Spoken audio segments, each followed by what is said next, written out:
Welcome to Would I Lie to You, the show which delights in dishonesty. And on Lee Mack's team tonight, a man whose sole purpose in life is to make ordinary women look beautiful. He's the fashion equivalent of 8 pints of lager. It's Gok Wan. And a man who, frankly, needs no introduction. So instead, let's spend the time delighting in his famous face. From Game of Thrones, Charles Dance! And on David Mitchell's team tonight, a comic most famous for her role as Dobby on Peep Show, alongside the supremely talented Robert Webb and some other bloke I can't remember the name of. It's Izzy Suttie! And an actor who recently starred in episodes and is soon to be the voice of Postman Pat. I don't know where he finds the time. Presumably he gets up early in the morning just as day is dawning. Stephen Mangan! And so to round one, Home Truths, where our panellists each read out a statement from the card in front of them. To make things harder, they've never seen the card before, so they've no idea what they'll be faced with. And it's up to the opposing team to sort the fact from the fiction. Stephen is first up. Off you go. Whenever I eat beans on toast, I always imagine I'm a rescue helicopter, and with every forkful, I'm airlifting tiny bald men on a raft to safety. What do you think? How long have you done this for? Since I was about 8. Right. Any reason you do this apart from just keeping yourself amused? It's or... my Auntie Bridget, who used to live with us. Yes. Is this going to be a tragic story? She's bald, she was on a raft, she never survived, and it's our way of remembering her. She was on a raft with 400 bald men who needed rescuing. Trust me, we all know your auntie.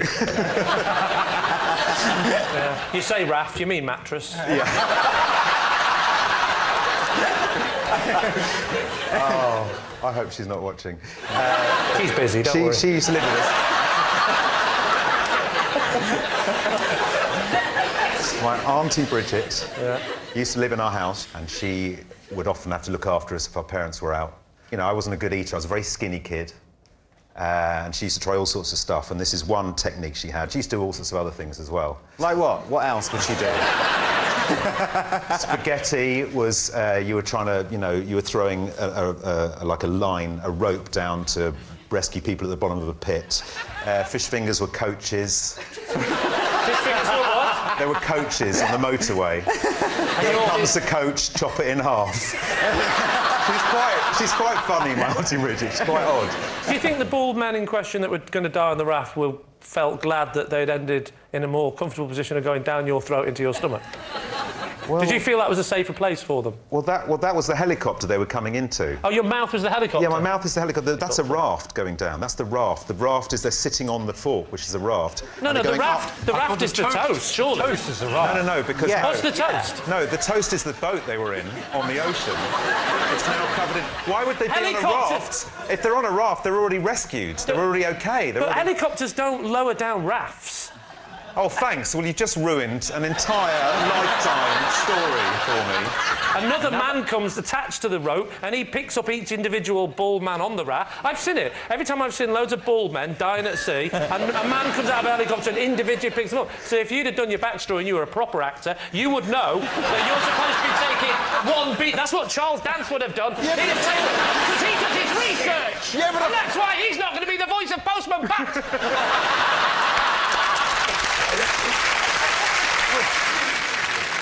So what do you think? What do we think, Charles? Are we buying this story? Reluctantly, I think I am buying this story. You think it might be true? I do actually think it sounds quite realistic. I think that in a child's brain you might make up all of these scenarios. I don't think he was eating the beans. I mean, look at his hair. He was only eating the crust of that toast. We think it's true, don't You we? think it's true? Yeah. Charles says it's true? Yeah. I'll go on and we'll say it's true. You're saying it's true. Stephen Mangan, truth or lie? It is, in fact, a lie. Oh,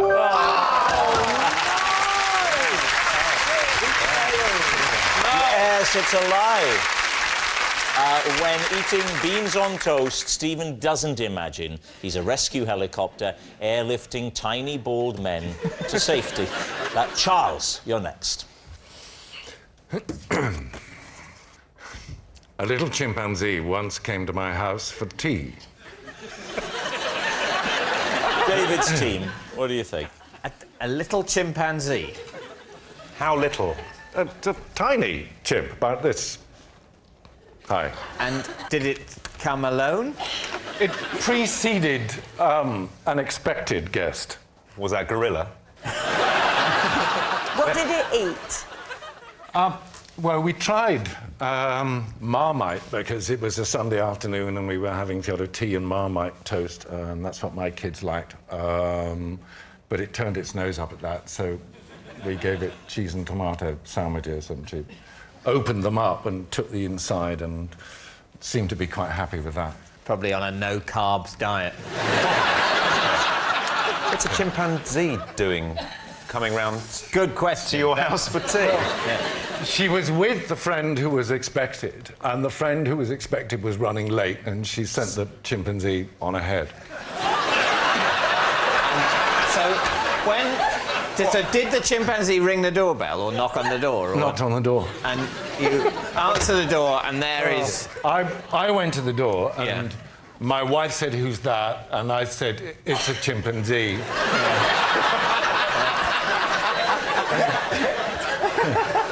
She said, "What does it want?"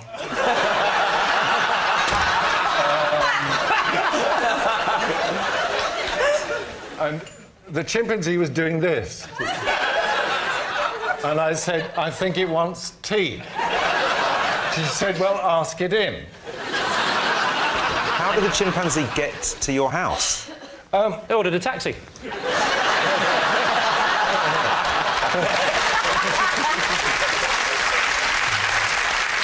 I'm not a courageous man. If I was answering the door and I saw a chimpanzee, I wouldn't invite it in for tea. I'd be afraid. I'm not keen on wasps. Really? And they're much, much smaller than chimpanzees.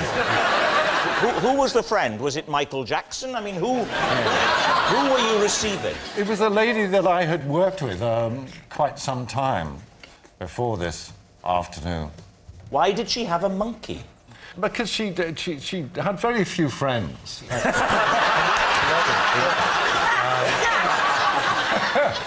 All right, David, what are you thinking? This sounds I think it's peculiar.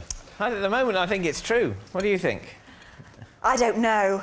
I want to know why she would send it A first. sense of fun, surely. As a bit of a joke, go up there, knock on his door, it'll be amusing. What do you think?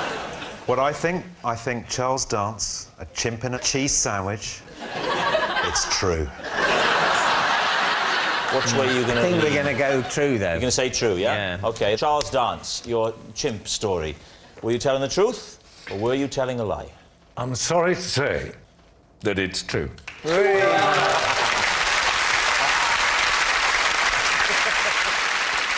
Yes, it's true. A little chimpanzee once went to Charles's house for tea.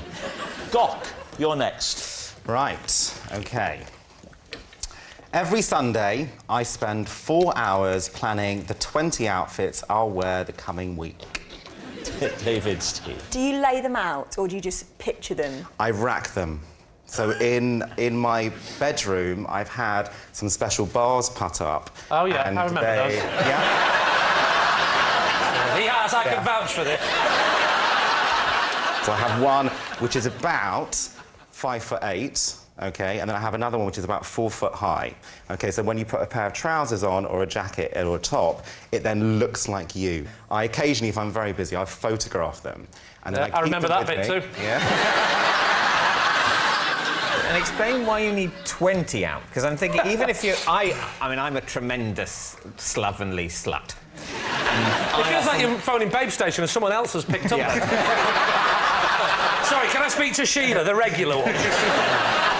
I often wear the same outfit in the afternoon as in the morning. I could be filming a series, and then I might be filming 3 different shows in one day, so I'll need 3 different outfits to represent 3 different episodes. I might be going out for lunch, and then I'll be doing something in the afternoon, so I'll get changed from a lunch outfit, because I don't want to be too dressed up to walk the dog. And it's also done by a weather report as well. What? The Met Office are fools. They get things wrong. Do you go through with your galoshes in bright sunshine on a Friday evening? You're presenting yourself as someone who plans things very carefully, thinks things through very carefully, but your very act of planning is in itself badly thought through. Because on a Monday, you only planned it the day before, you've got a good sense of what the weather's going to be like, your plans for the day are probably better formed, so on Mondays, that's absolutely fine. I know what I need in the morning, the afternoon, and, you know, outfits 3 and 4. But come Friday, the weather's all to cock, the dog has died, you dropped 2 scenes you're supposed to film on the Wednesday, you've got to fit them in on the Friday. But I've taken photographs. So even if I've planned a Thursday PM outfit and I decide I don't want to wear it, I just flick through my phone and I might want to choose a Saturday PM outfit. And I go back to it. How long do you spend on a Sunday getting your outfits ready for the week? What I do is I look at the 7 or 8, or maybe sometimes 9 dirty underpants in the bag. I work out exactly, I spread them out on the bed. I look at them, I think, which can take a fourth trip? David, I'm curious to put the same question to you. Sunday night comes around, you've had a smashing day, Country File is finished, and now you're thinking, I've got to plan ahead. How much time and thought goes into it for you? Well, I always wear basically the same thing every day, so none. You're like Batman in that respect, aren't you? Yes, I see myself as a superhero, and I have basically one outfit. Which, you know, and What's your superpower? The ability to decide what to wear very quickly. What are you thinking, David? I think it sounds very plausible. It does sound plausible, but is it too plausible? I think it's true. David's team thinks it's true. Gok, were you telling the truth, or were you telling a lie? Are you trying to work out what to wear before you... I was telling the truth.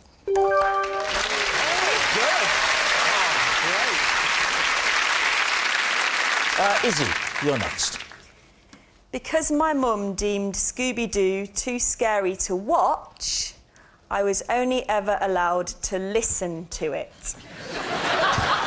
Lee's team, what do you make of that?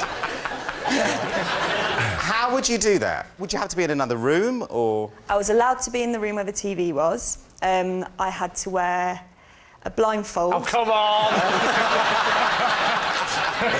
It was a tea towel, but I was small, so I had a small head. It went round my head. So she tied the tea towel around your eyes in what can only be described as a hostage situation. And then she left you in the room. She stayed in the room to make sure that I didn't take it off. Why didn't she just say, close your eyes and make sure you don't open them? I think she just wanted to be sure that I wouldn't Peep. be able to... Yeah, because, she would sit next to me, but she wanted to watch it. It was one of her favourite programmes. So... Whoa. Let's focus on that bit for a moment. Your mum's favourite programme was Scooby-Doo? Yeah, amongst other things. What other things? Amongst the news. Well, she obviously wasn't quite sure what kind of person she was, obviously. What kind of stuff do you like? Oh, you know, the news, Scooby-Doo, that's it. Anything else? Gladiators. And would she do that thing they do for, you know, the audio description? Would she say, and now Scooby-Doo is running away? Because it's quite a hard show to follow audibly. You can't see it. You have to rely on seeing it, don't you? Wait. In the words of Rob Brydon, I'm doing Scooby-Doo. I'm doing Scooby-Doo. I think what you were trying to do was... Here we go. Unbelievable.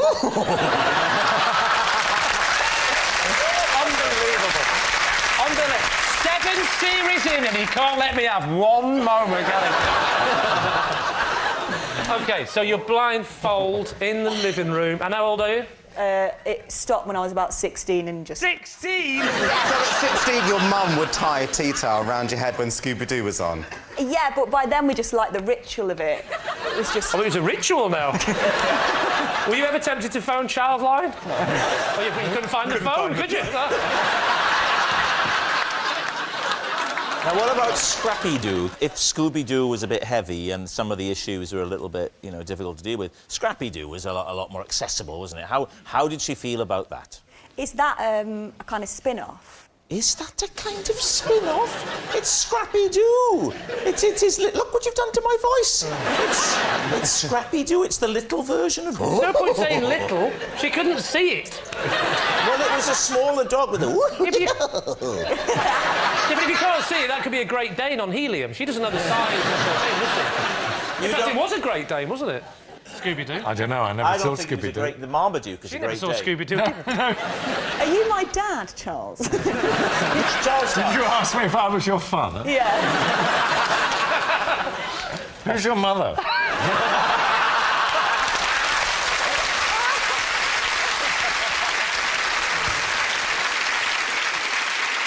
So, what are you thinking? Truth or lie? I think she's lying. You think she's lying? I think she's lying. I think she's lying. Well, then I must go with my team and say she's Okay, lying. you say it's a lie. Izzy, truth or lie? It is a lie. Yes, it's a lie. Izzy wasn't only allowed to listen to Scooby-Doo because her mum deemed it too scary to watch. Our next round is called This Is My, where we bring on a mystery guest who has a close connection to one of our panellists. Now, this week, each of David's team will claim it's them that has the genuine connection to the guest, and it's up to Lee's team to spot who's telling the truth. So, please welcome this week's special guest, Hannah.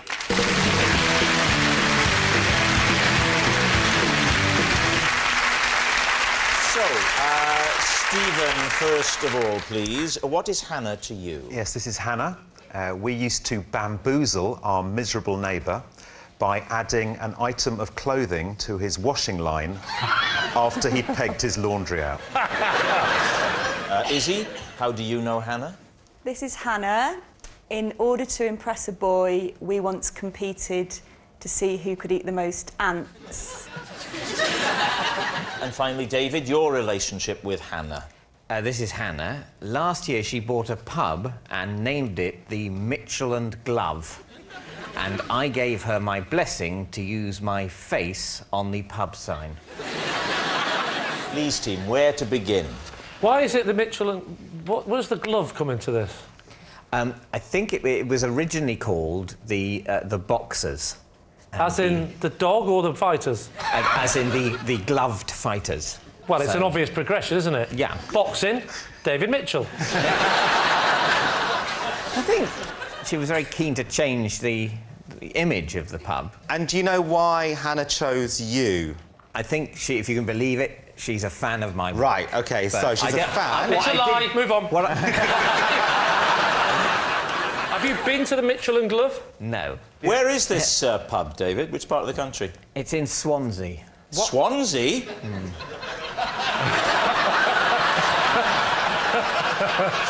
Because I don't believe David. I can imagine his mind going, I've got to think of something quick. And even then he's thinking of middle-class things. Swansea. I'll say... Is it themed inside?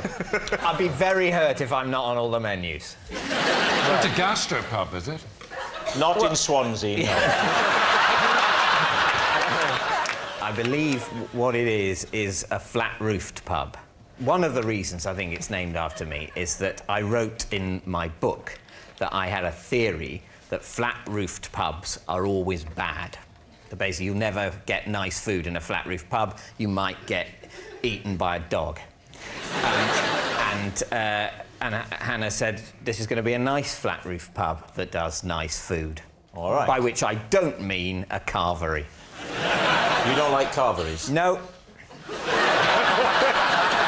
What about Steve and Mangan's? What was yours again, Steve?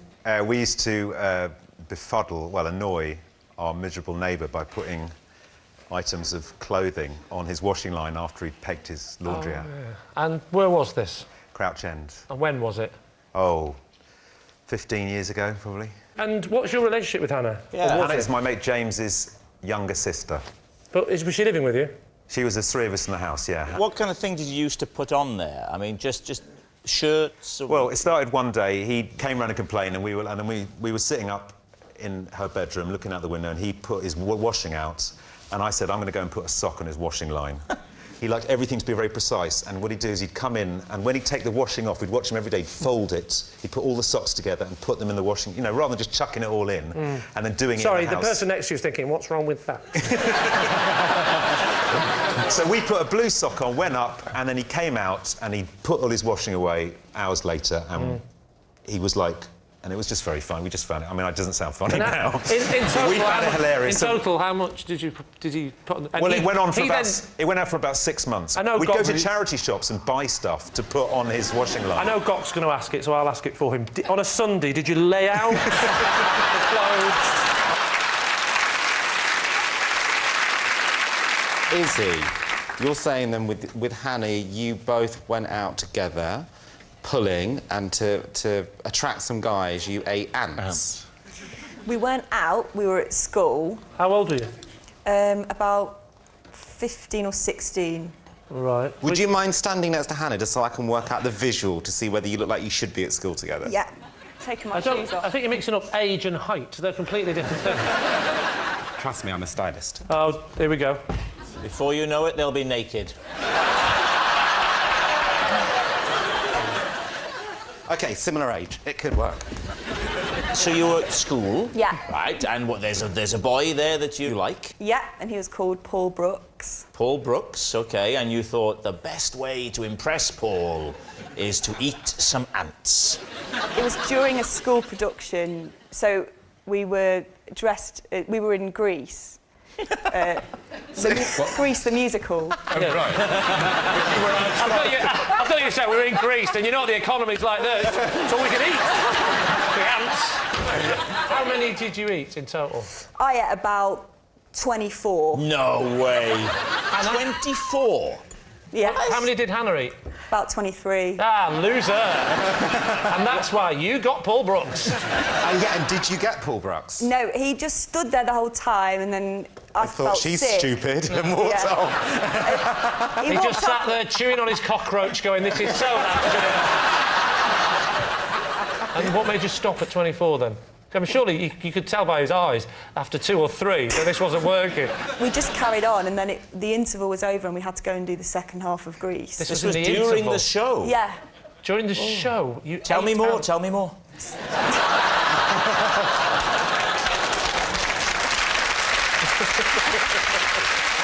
Well, we need an answer here. So, Lee's team. Is Hannah Stephen's washing line prankster? Is his fellow anteater? Or David's pub landlady? What do you think? We can rule out the strange theme pub. Oh, thanks. Yeah. Well, you know, I'm sorry. What is it about my face smiling no. politely next to a boxing glove that makes you think people won't want to get drunk? I think it's Stephen. I think Stephen's telling the truth. You think Stephen's telling the truth? Charles? I think he probably is, Do actually. you think it's Stephen? Yeah. I think it's Izzy, but I will go with the majority. Well... Then I've got someone to blame. OK, so, Hannah, would you please reveal your true identity?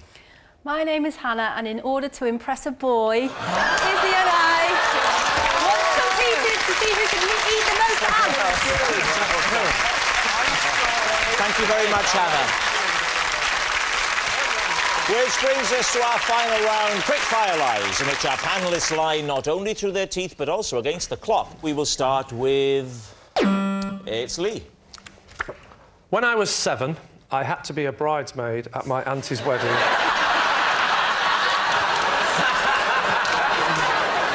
When I was 7, I had to be a bridesmaid at my auntie's wedding, as one of the girls who was supposed to do it was ill, and the dress was a perfect fit. What did the dress look like? I describe the colour as traumatic. Why do they have to have a bridesmaid? Why couldn't they just say, if she's not well, let's move on? I think you're mixing it with admin. If someone says to me, put the dress on, I'd put it on. You know that, don't you? Do as I'm told. So you didn't display any reluctance to put the dress on? I may have said, you know, mother, father, I am a 7-year-old boy, despite the fact that I am 2 years younger looking and slightly androgynous. But please, give me some dignity. And my father turned around to me, he said, son, when I was your age, he had a pipe, when I was your age, my father asked me to put a dress on, and I put it on, and his father before him, and his father before him. You'll put me dress on, and you'll smile. Was there a page boy as well as bridesmaids at this wedding? I was a page boy once, and if another boy had dressed up as a girl, I would have felt it was fair game to persecute him. Well, true, but luckily the page boy came up to me, little Sharon, and he said... he said, tell me about it. You know, you think you've had a rough day. You know what I mean? I'm a 24-year-old. How much notice did you get? Pardon? How much notice did you get? Quite a few people. I think, you know, from memory, quite a few people were, oh. No, you idiot! How much warning? How far in advance? I genuinely thought you meant notice. How much notice did you get? That was a genuine one. Yeah. Oh, how much notice did I get? Oh, everyone thought I was adorable. I've got to admit... Oh, everyone was looking. I was nervous at first, but then I felt like a princess.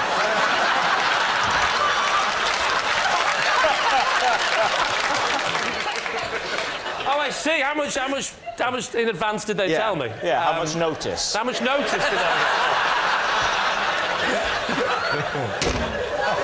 You know what? That would be embarrassing if this was on television, wouldn't it? I think I got, like, I don't know, 5 hours or something. She was ill at the last minute and... I just think you would have absolutely refused at Well, that age. listen, I said, Dad, I don't want to do it. And he went, listen, I'm not your dad, I'm your mother.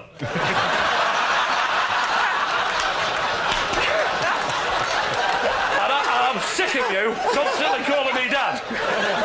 The other one, that's your dad.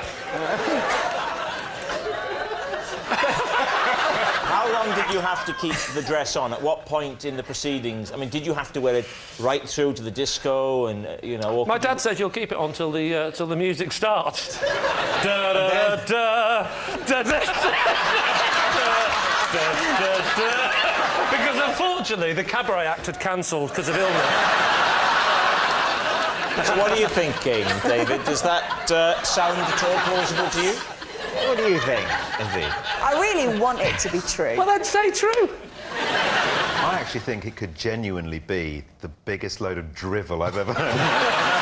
It can't be true. I don't think it's true. Lie. Okay. Yeah. Lie. Conclusively, it's a lie. Lee, truth or lie? It's a lie. I wanted it to be true, didn't I? Yes, it's a lie. Lee wasn't a bridesmaid at his auntie's wedding. And that noise signals time is up, and it's the end of the show, and I can reveal that David's team has romped home by 5 points to 1. Yeah.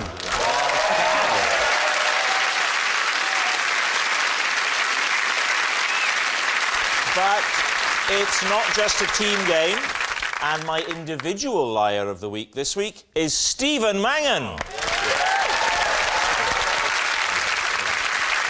Yes, Stephen Mangan.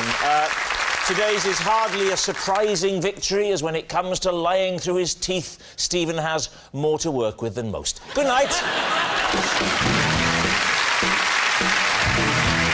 Don't go anywhere. Have I Got News for You is next, and Joe Brand is in the hosting seat. Then Lee Mack's back, and thankfully not in a bridesmaid's dress. Jealousy tactics in Not Going Out at 9:30. While later, Dwayne The Rock Johnson and Lord Sugar on The Graham Norton Show at 25 to 11.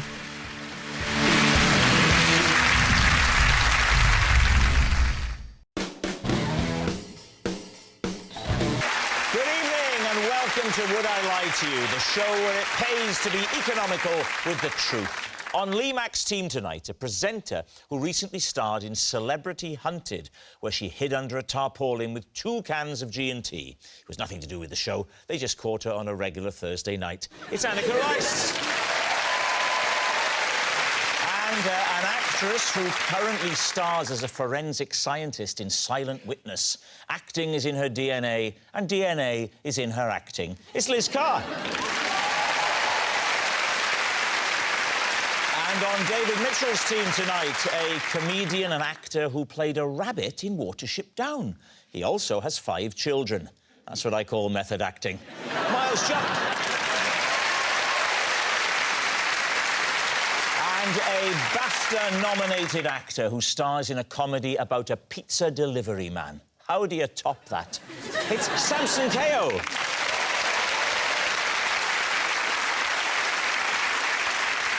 So to round one, Home Truths, where our panellists read out a statement from the card in front of them. To make things harder, they've never seen the card before. They've got no idea what they'll be faced with. It's up to the opposing team to sort the fact from the fiction. Anneka is first up. I once dumped my boyfriend on a plane, then parachuted straight out of the door to avoid dealing with the aftermath. David's team. Wow. So what was the plane? What was the context? It was with the army. I was doing a sort of army exercise because I was being taken on by the Royal Engineers as a sapper, a celebrity sapper, and I had to detonate a bomb and all sorts of things. And one of the things was a parachute jump, and my boyfriend came with me sweetly. Am I the only one who doesn't know what a sapper is? No. No. David, Sounds like the army. David has an awareness of the military. What is a What do you sapper? mean I have an awareness of the military? A sapper is a sort of soldier. Thank you. That's me. Did you plan on breaking up with your boyfriend Well, this trip? it wasn't going well, and I thought I had been trying to work out the exact moment when it would be good, and he really wanted to come with me on the day, and to be honest, I wanted to go on my own because there's just going to be me and about loads of soldiers. 1,000 soldiers. We've all had days like that, Anneka. And as the day progressed, I just got more and more annoyed that he was there. And then we went up in the aeroplane, and he just said, "I don't think things are really going well. You seem a bit distant today." And I just said, "I don't think it's working." And the man in charge was thinking, I hope she doesn't mean the parachute. Was he then going to follow you? Was your boyfriend jumping No, as he well? didn't have a parachute. Oh, right. So he Well, I hope he didn't jump. just out of instinct follow you. Come back. Is your love admin, do you think, a reasonable use of our defence budget? I mean... what? I mean, if What was the altitude when you jumped? I don't know. Well, they didn't say. Does 1,000 feet, 15... Who parachutes? 1,000 feet? I mean, That's low. I would say 8 to 12 or something like that. 8 to 12 feet. I find that quite challenging. What are you thinking? Is she telling the truth? Did this happen? Well, I have one problem with this story, which is that if you're thinking you need to, end your relationship, that's potentially an embarrassing, awkward moment, something you might be inclined to put off. And one of the things, if I were you, I might be inclined to put it off until after, is the occasion when I have to jump out of an aircraft. Because this is why there's never been a popular programme called Challenge David. Well, yeah, but... People would set you some brave challenges and you'd very calmly and rationally explain why you couldn't possibly do them. But assuming, hypothetically, that I have agreed to jump out of an aircraft... Yes. Yeah. I would not have that conversation just before I jumped out of the aircraft. I'd think, well, I might, look on the bright side, the fall might kill me, in which case I'd never have to have the conversation. She did say that she hadn't planned to. It was because he said, you seem a bit distant. Yes, And but not as distant as she seemed a second later as she fell towards the ground. Samson, what are you thinking? I can't buy it. Like, I would have just broken up with him on the ground. I think it's almost certainly true. Almost certainly true. Yeah. So what are you going to say, David? I think it might be true. Anneka, jumping out of a plane and breaking up, was it true or was it a lie? It was a lie. Yes, it's a lie. Miles, you're next. I was once dumped on an aeroplane.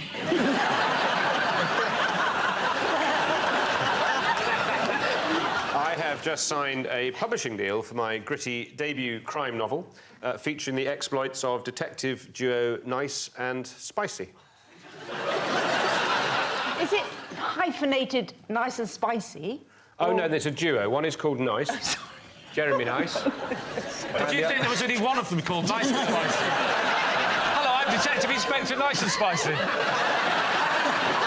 Detective Inspector Nice and Spicy and his partner, who has no name at all.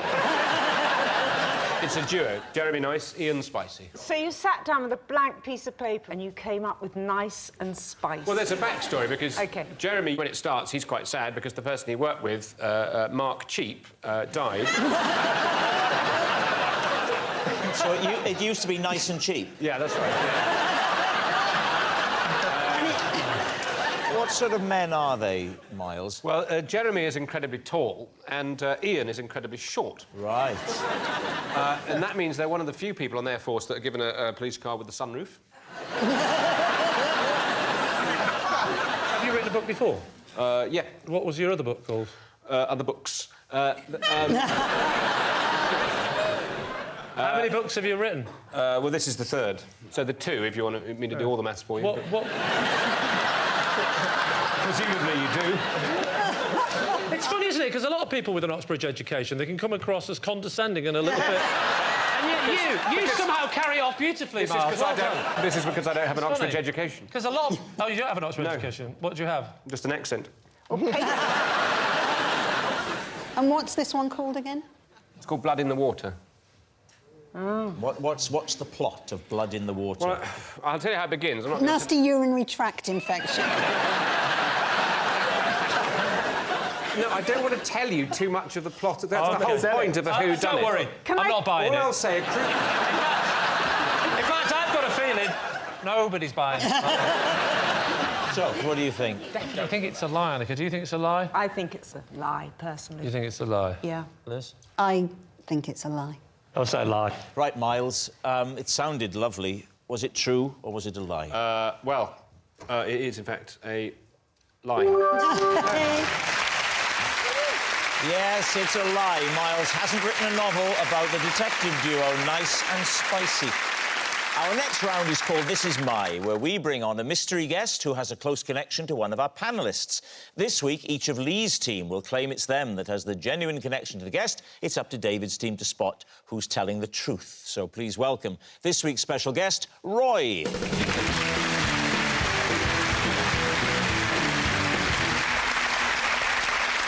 So, Liz, what is Roy to you? This is Roy. Roy used to play the lottery every week till I convinced him not to, and that week his numbers came up. Anneka, how do you know Roy? This is Roy. I like to paint him naked in my kitchen. And finally, Lee, what is your relationship with Roy? This is Roy. I once spent the night in his petrol station wearing nothing but my wife's dressing gown. David's team, where do you want to begin? OK, well, Liz, that's quite an unlikely story. I mean, statistically, there is no point you can get a lottery ticket when you're not more likely to die before the numbers are drawn than for your numbers to come up. You didn't get that ad campaign, did you, David? No. And that's how unlikely it is. What?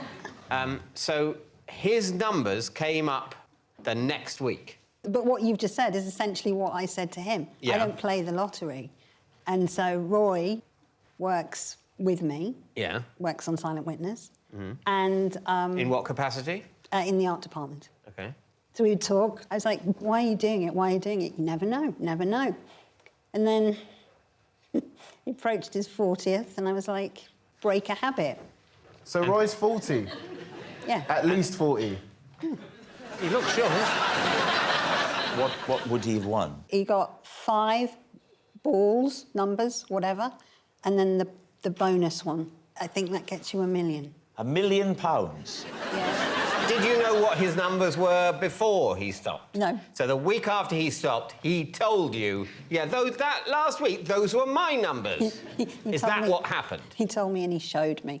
He had a previous ticket from a previous week, and he showed you that and the numbers that had come up the first week he hadn't played the lottery. So he's quite angry. He's bringing in a lot of evidence. Here's my file entitled, You Have Ruined My Life. And clearly, Roy still speaks to you after... Well, I mean, obviously, we still work together because he didn't win.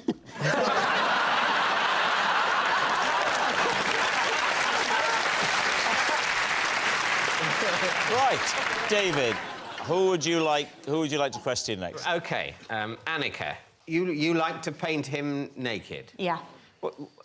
Why? Because Roy, lovely, beautiful Roy, as I call him, is a life model.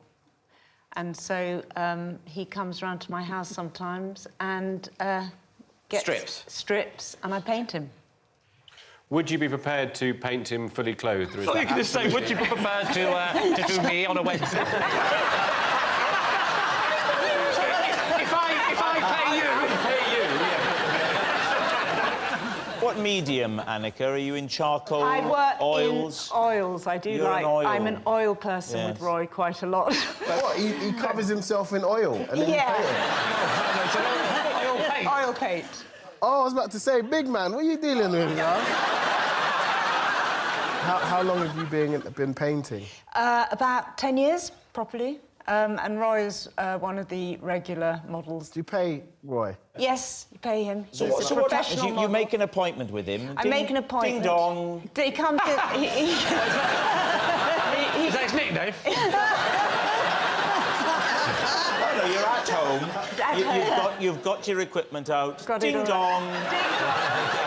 And then now he doesn't arrive naked, does he? No, what happens? No, he... Oh, go on, you can work it out, Rob.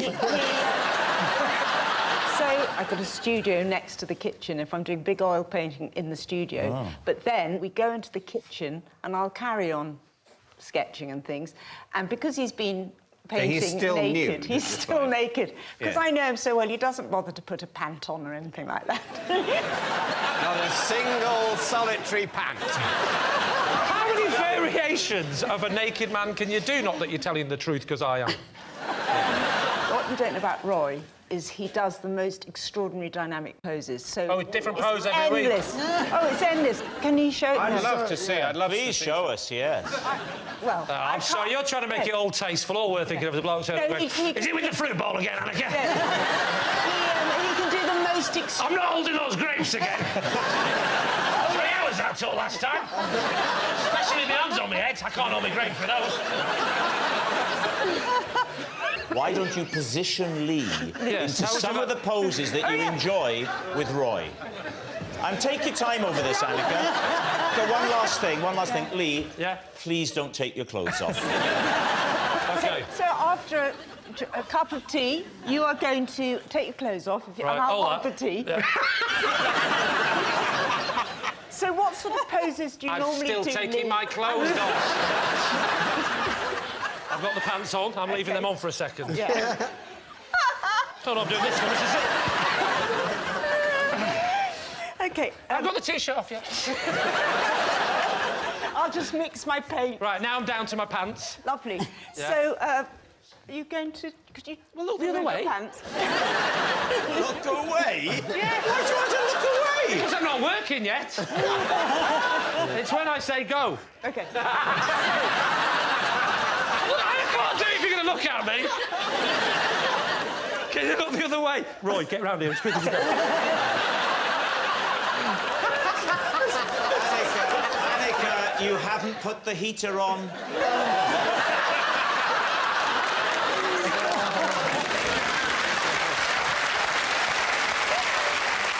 Are you comfortable? I'm not comfortable, no. No. The lady came round for an autograph.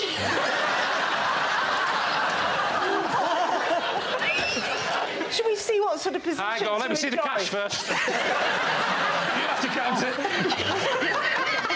I'm doing trying to put it in there, I've got nothing on. Is that going in the folds of my skin? What do you want me to do? What position? Get on your knees. On my knees?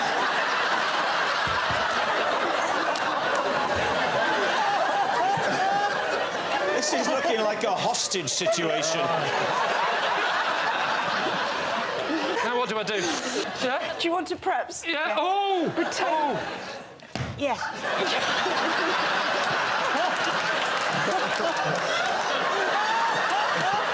Hang on. Is someone going to fire a gun? That's the sort of thing. Position that Roy Well, does. thank you, Lee. Put your clothes back on.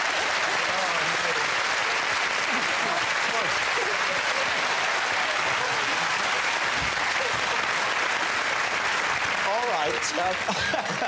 What about Lee? So what is the... I've forgotten myself. This is Roy. I once spent the night in his petrol station wearing nothing but my wife's dressing gown. Why are you in the petrol station overnight? Because I got locked out of my house. How did you get locked out of your house? Well, I went out the house, didn't have my keys. I mean, how'd you do it?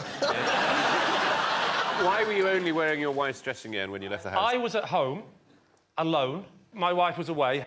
It was about 2 or 3 o'clock in the morning, and I suddenly woke up in a cold sweat because I hadn't put the bins out. And I panicked, and I suddenly got up out of bed, and I like to wear just my pants in bed. Tell me if it gets too arousing. So I grabbed what I think is my dressing gown from the back of the bedroom door, and I realised straight away that it's my wife's. But I think I'm only taking the bins. It's only like a quick second job, and so I go downstairs because that's where the front door is. Yes. And we used to have it on the middle floor, but many injuries. and so I went out the front door, and I just did that with my hand. Oh, turn round. Slam, like that. So why don't you go, like, next door or something? It's 2 o'clock in the morning and I live in a castle. Now, you walk barefoot. Well, no, human feet. To the garage. I walk to the garage. And what do you find there? I find Roy, and he was reading a paper. There's not much business at 2 o'clock in the morning, you know. And I remember he went...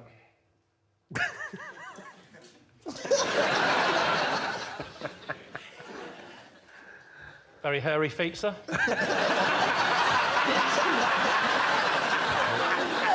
said, I've locked myself out. Is there any chance I could borrow your phone? So I could phone my wife. Where was she? She was at a relative's house. In a safe house.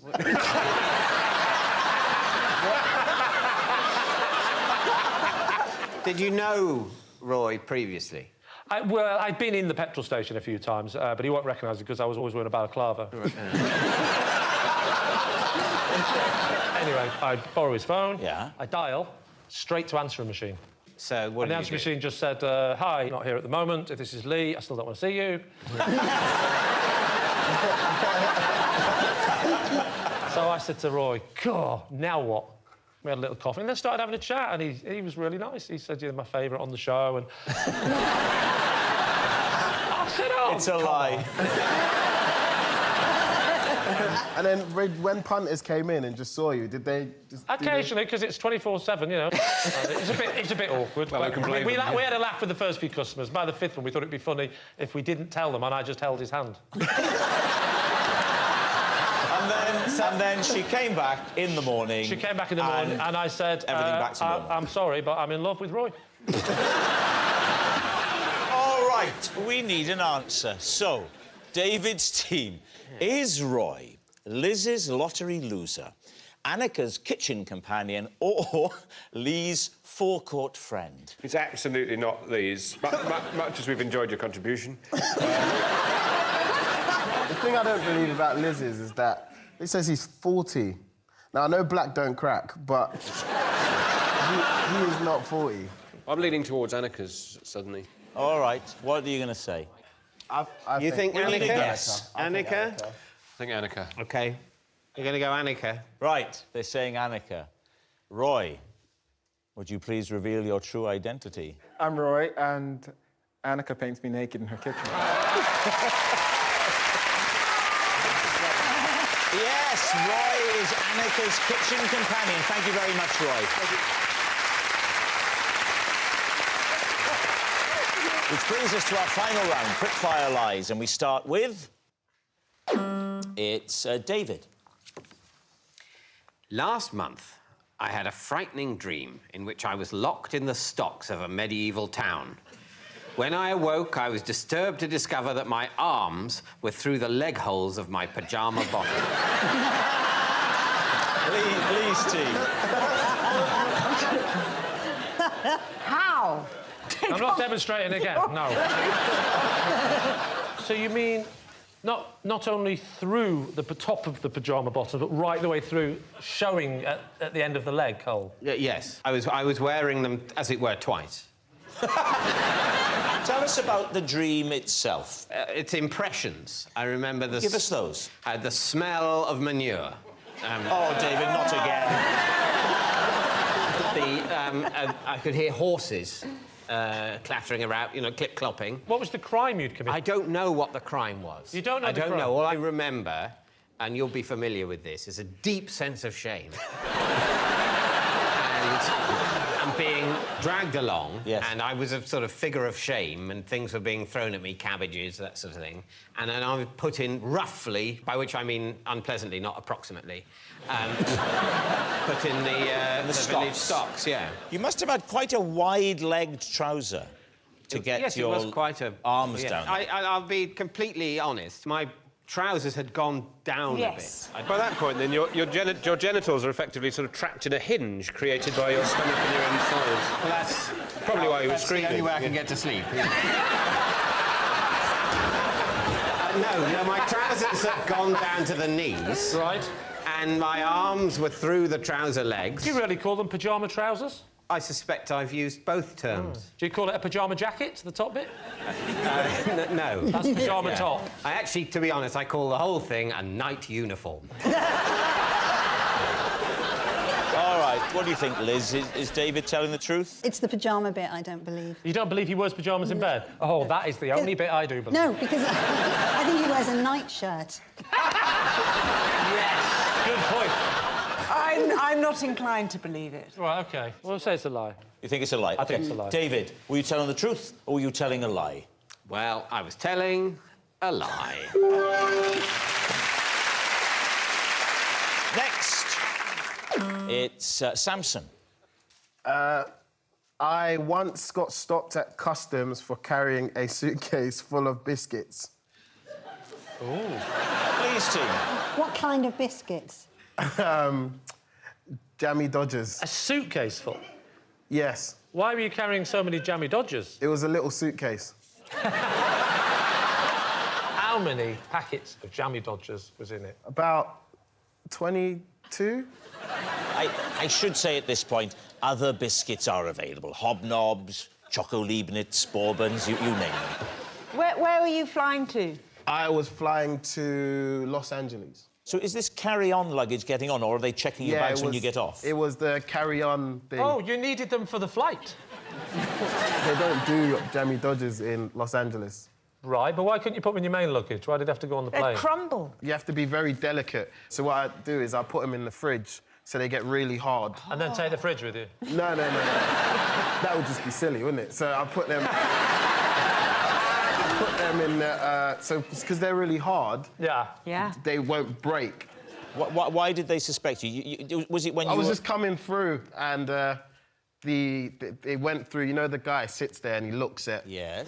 And he saw them on the X-ray? Yeah. So he goes, oh, why have you got so many biscuits? And I said, I'm going to eat them. And he opened a few, and then... When he opened them, though, what did he do? Did he taste them? I couldn't see where he went. He went, like, around, like, a little pillar. Right. And he put the suitcase down and he was checking them.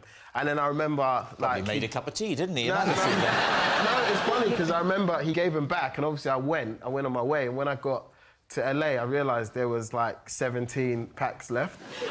Was there anything else in that suitcase? Heroin. Socks? Plain socks, innit? Oh, I don't care what colour they were. Why were you going to LA? Just a holiday. Just a holiday? Yeah. How many weeks? 2 months. 2 months for a holiday? Yeah, I've got a lot of friends and, you know... Well, I've got lots of friends, but I don't have 2-month holidays. Yeah, but, like, I'm an actor, innit? He's an actor. Well, I'm an actor! So what's it going to be, truth or lie? Well, Liz is saying lie. Is that what are you sticking with lie? Yeah, absolutely. I'm saying a lie. Oh, I'm going to go with my team. So they're saying it's a lie. Samson, were you telling the truth or were you telling a lie? It was the truth. Next. It's Liz. I had to retake one of my first ever scenes in Silent Witness because I looked far too happy to be watching an anthrax attack. David's team. So, why are you watching an anthrax attack in the scene? There had been an anthrax attack, so we were watching it on the TV. So we're only talking about fictional anthrax We are attacks. talking about fiction. I wasn't watching the world unfolding and laughing. So was it like a big outbreak, pandemic, all all forms of law enforcement came out. We are talking a BBC budget, so it was kind of quite a small thing. 2 ambulances and a skip. That's right. That's right. And what about the laughing? How does that come into it? It was early days in my silent witness career, and next to me was Amelia Fox, and I was like, I was essentially holding up a "Oh my God, Mum, look where I am" sign in my face. Here I am, I'm with Amelia Fox watching an anthrax attack. Yeah. Let's imagine that I'm the television report telling you about the anthrax attack, OK? Lee is... This is going to be a bit of a leap. Is Amelia Fox. That could be method. Do you want me to root through the bins? What does she play again, Amelia Fox? She's a pathologist. A pathologist, I knew that. All right, here we go. Well, like, serious scenes at the moment in London. Let's get the kidneys out, have a look at those. Terrifying. Chuck us the scissors, princess. Some people are claiming that the anthrax has been delivered from... And I was watching you in awe. I thought you were watching news coverage, not cutting up a court. Lee couldn't resist the opportunity to show his range. Yeah. Sorry, the stitches take time. It's beautiful. It's very important to leave them with dignity. Pass the scissors. Just gaffer tape. Do you want to take your gloves off? So you were giggling because you were right next to someone so well known and popular. Yet tonight I haven't seen you giggle once. No. What are you thinking? I'm thinking that it's true. That's true. Samson? Yeah, I think it's true. We're going to go true. You're going to say true? We're going to say true. Liz, were you telling the truth or were you telling a lie? I was telling the truth. Yes, it's true. That noise signals time is up. It's the end of the show, and I can reveal that it's a draw. Lee has 3 and David has 3. Thanks for watching. We'll see you next time. Good night.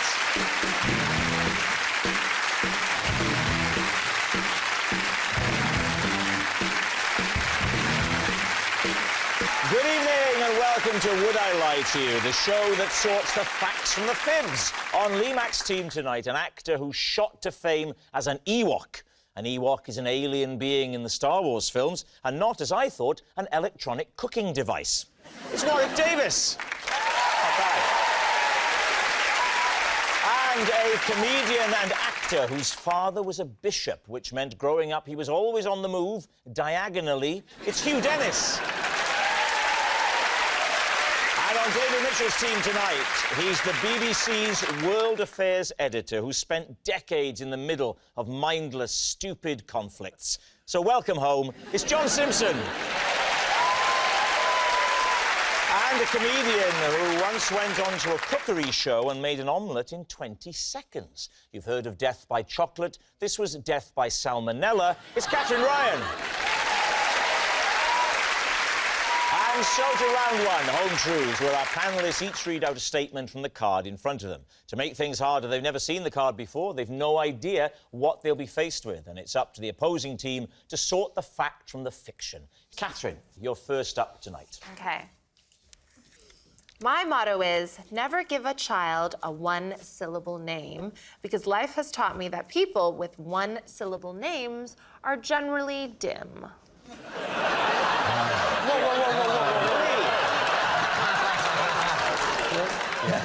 and you. You're all right. So, do you mean your own children, or nobody should give their children 1-syllable names? It's just my motto. No one should do it. Who do you base it on? Anyone I've ever met. Whoa. Say anybody you've ever met. Well, say what you're going to say first, and let's see where it goes. Anyone who you've ever met with 1-syllable name? Yes. Keep going. In my country. Oh, here we go. well rescued.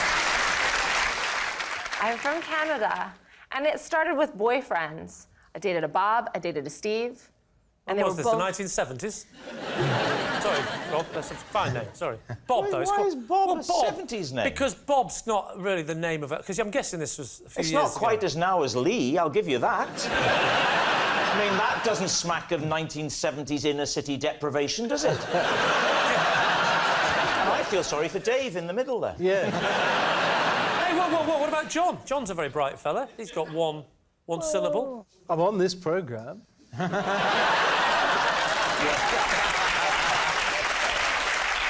You have this attitude towards British people as well. You were just saying that, weren't you? You actually do believe that everyone with one syllable name... I just think that if you're expecting a child, you have a long time to consider it. You want to give that child a name that can transition them into any field of work in life. Hugh, how do you feel about all this, being a one-syllable loser? Are you Well, I'm not a one-syllable, because that is my middle name.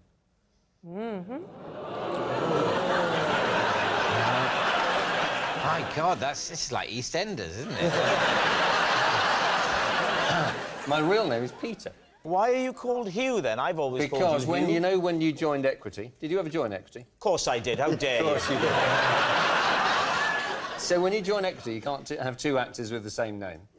And there was another Peter Dennis, and he was at that... I was, like, 23, and he was in his mid-60s. So my agent wrote to Equity and said, look, can our Peter Dennis be called Peter Dennis, because there's no chance of confusion with the other Peter Dennis who is about to retire, etc., etc.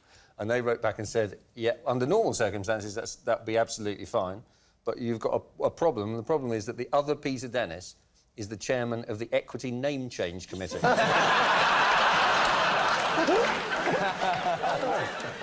So you don't see yourself as a one-syllable name, really? God name. No.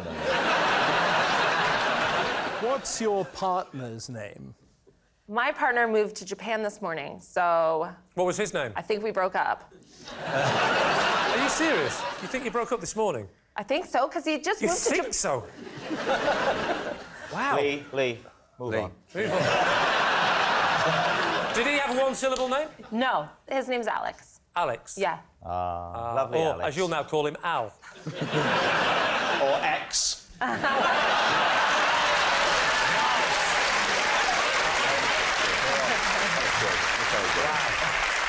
Can I ask you a question? So you live by this rule, but have you ever thought about the psychology? What's going on here? I have thought it through. I think that dim parents just have dim children. Can I just say, both my parents had one-syllable names. This is all starting to stack up. So what do you think, Lee? Is she telling the truth, or has she made this all up? Under normal circumstances, I would say she's just saying any old rubbish, but she's under a lot of stress at the moment because she broke up with someone, not like last week or a couple this morning. That's added a new little energy to the room, hasn't it? Well, you know, if it is her main motto, and I'm sorry to hear that Alex has gone, but then he's got two syllables, so it doesn't really work, does it? Because obviously he is dim, leaving you. Aww. Yeah, so... That was quite good. Yeah, thank you. So you think it's a lie? Yeah, I tend to think that, yeah. And you think... I think it's a lie. We better go lie, then. You're going to say lie? I hope it's a lie. OK. Catherine, was it the truth, or were you telling a lie? It was a lie. I lied about it all. Yes, it's a lie. Catherine doesn't go by the motto, never give a child a one-syllable name. Warwick, you're next. A possession. There'll be a box under your desk. There is. You, put the object that's in the box on the desk first, and then read the card, please. This is the bottle of hand gel I used to wash my hands before I handle my main bottle of hand gel. David's team. I think we can see the reasoning behind that. So explain your process. In this day and age, you have to be very conscious of germs.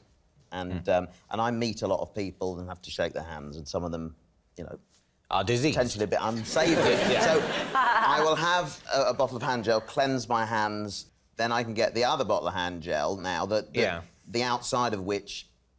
So the second bottle remains pure the whole time? Very pure. Yeah. But if you take the bottle in the hand you didn't shake the person's hand with, so that hand is clean, all you need to do is just pour it on both hands, you'll have no problem. Yeah, well, you make it sound so easy. I tell you how all this started, and I think there is some sort of... It started when you picked up that box and opened it.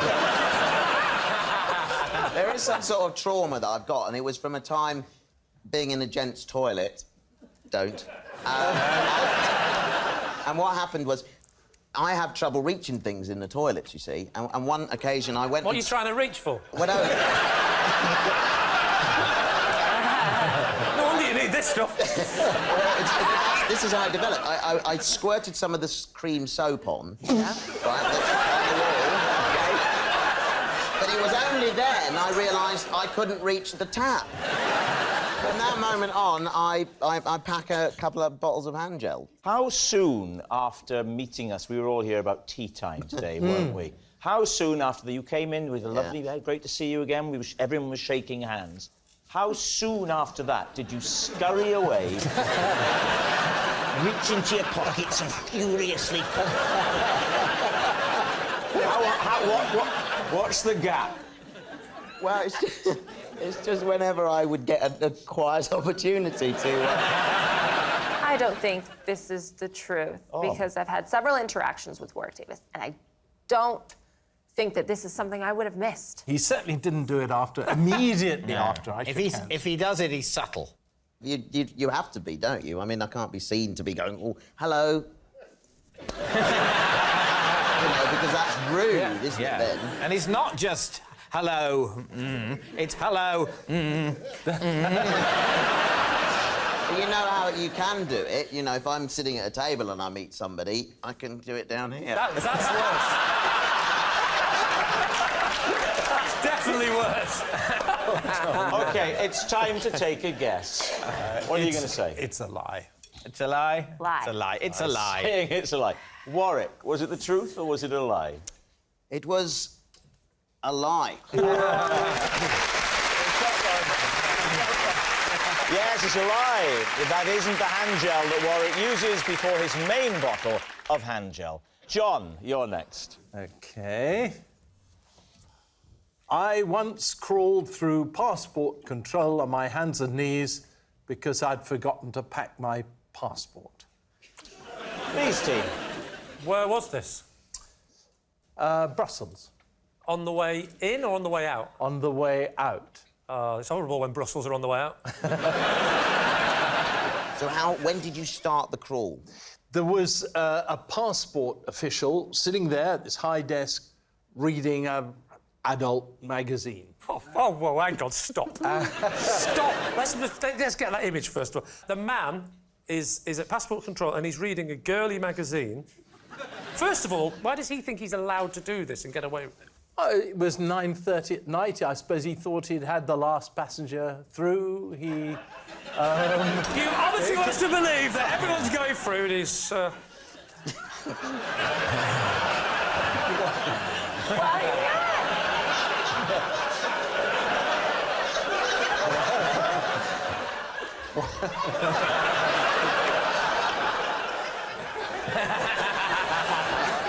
When did you realise you didn't have your passport? When I saw the desk, because I put my hand in my pocket and I realised I'd left it in my wife's car when she dropped me off at the airport. And how far would you say approximately the crawl was? Shall I show you? Please do, yes. Okay. That would be better. Right, OK. Now, and also I get to look at all the... OK. So he couldn't see me from behind. Right. OK? That was the title of the magazine, was it? I see he's looking at the magazine. I see he's not looking at me. OK, so then you... So I got up and about here, I got down on my knees and I crawled along here in front of him. A seat with the desk was much higher, OK? Much higher. It was about like that. I think, actually, Rob, in your case, you better stand on the chair. And... I would not put up with that. I would not put up with that. I don't mind it from him, but from an educated man like you. And so here... Oh, hello. Don't stand on the desk, you No, fool. the desk is made out of papier-mâché. It's quite heroic, isn't it? Yeah, it is. Magnificent. OK.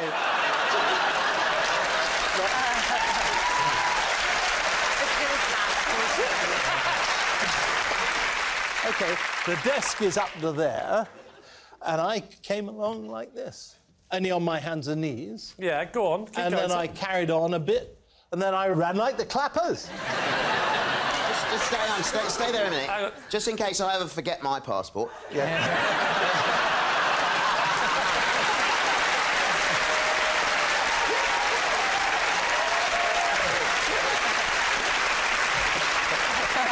I'm getting down, Rob, or you're all right? right. Okay.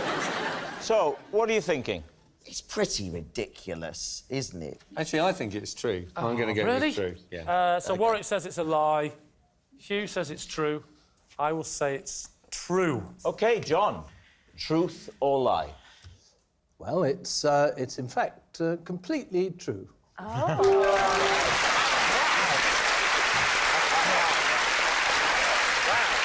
next round is called This Is My, where we bring on a mystery guest who has a close connection to one of our panellists. Now, this week, each of Lee's team will claim it's them that has the genuine connection to the guest. And it's up to David's team to spot who's telling the truth. So please welcome this week's special guest, Michael.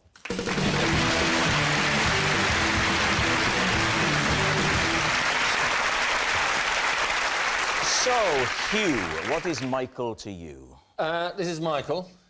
He once tried to sell the remains of my lunch for £100. Warwick, how do you know Michael? This is my neighbour, Michael, and I first met him when his shot put came over my garden fence. Finally, Lee, what's your relationship with Michael? This is Michael, and last summer I threw his phone in a boating lake. So there we have it. Is Michael Hugh's snack seller, Warwick's shot-put slinger, or Lee's phoneless friend? David's team, where do you want to start? Well, shall we start with Hugh? What was this lunch, and where were you having it? It was in the cafe in Cornwall. Oh, right. That Michael used to run. And I had, well, I had a sandwich, I think. Now, I knew nothing about this selling of my lunch until much later. Well, I was told by a friend that, in fact, what had happened was that Michael had set up this thing in the cafe called the Museum of Celebrity Leftovers. Sounds like the name of this show.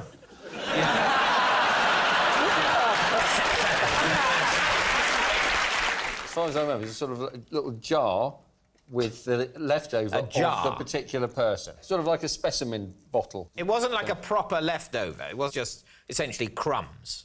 It was crumbs, then put into a glass. No, it wasn't just me. It was various celebrities. Who are the other celebrities that featured? Jan Leeming. I'll tell you what, at the moment, you are the best. Yeah. Michael Winner, I think, was there. Ooh. Oh, right. And Prince Charles. Prince Charles. Do you know what Prince Charles had left? I think it was bread and butter pudding. How much did it go for in the end? I don't know. Surely you know how much your own memorabilia... The only bit of memorabilia I do know about is on eBay, my autograph, £1.35. On a £5 note, yes. Oh, yeah.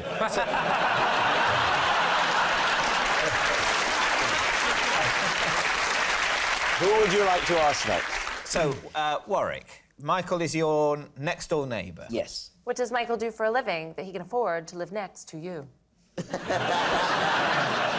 a very successful businessman. And so the shot put is just a hobby for him? Well, it was something he used to do in his younger days. He was in the army and they used to have a sort of sporting event, and the shot put was his particular speciality. So, yeah, describe the incident. OK, I've got quite a large garden. I was having a walk round. I was on a 2-day expedition. And I just heard I heard this sort of thudding sound, and you could almost feel the ground sort of vibrate a little bit. And I thought, what on earth was that? And looked around, and behind me was what I thought at the time was a cannonball. Made a big divot in my lawn. You thought you were under fire from a medieval army. Yeah, well, I didn't know what had happened. Yeah. And your instinct is to look up, you know. I don't know what I was expecting to see, but I looked around and I heard this little voice, so, sorry, and looked towards the fence, and Michael looking over. But If you'd have had any sense, you'd have got it next to your head, lay down like that.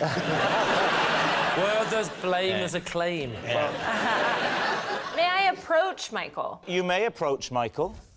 Okay, so, like, one of my many talents is that I can spot wealth in a man.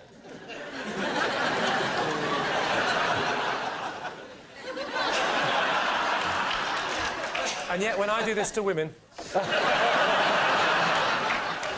So, do you, from your inspection, Catherine, do you think that Michael is sufficiently affluent to live next door to Warwick? Where do you think Warwick lives? In Graceland or somewhere? He's been in a few films, with no disrespect. I doubt it's like Simon Cowell's house. What about Lee? Lee. Yes. You threw Michael's phone in a lake. See? He agrees. It's true. Why did you throw his phone in a lake? Because I was trying to give him his phone back. And he was in a boat? No. On the lake? I was in the boat. Do you know Michael? No. How did you know it was his phone? Because he was shouting at me from the bank. Not Throw the bank. I don't mean he was drawing money out. I mean He the was side. He was saying, throw me my phone He was saying... across the water to somebody he'd nenever seen before and who's he didn't throwing say... quantities he didn't know. This is what I heard at the time. Excuse me. Oh, boat. What? He said, I think in your boat. It's like, you're miles away. And he said, my telephone in your boat. And I thought it's an unusual way to talk, because I was shaking his hand at the time. Eventually I work out he's saying, my phone is in your boat.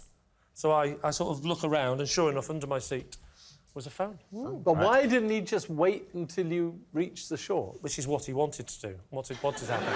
But I, being a bit more confident in my throwing abilities than I should be, thought, well, I'll go, I'll row towards him a bit. And I went like that, and I just did the worst throw I've ever done. And it just went straight into the water. Do you know Michael's surname? I don't know. How did you get onto him to invite him onto the programme? Oh, I think you'll find that I don't deal with the admin.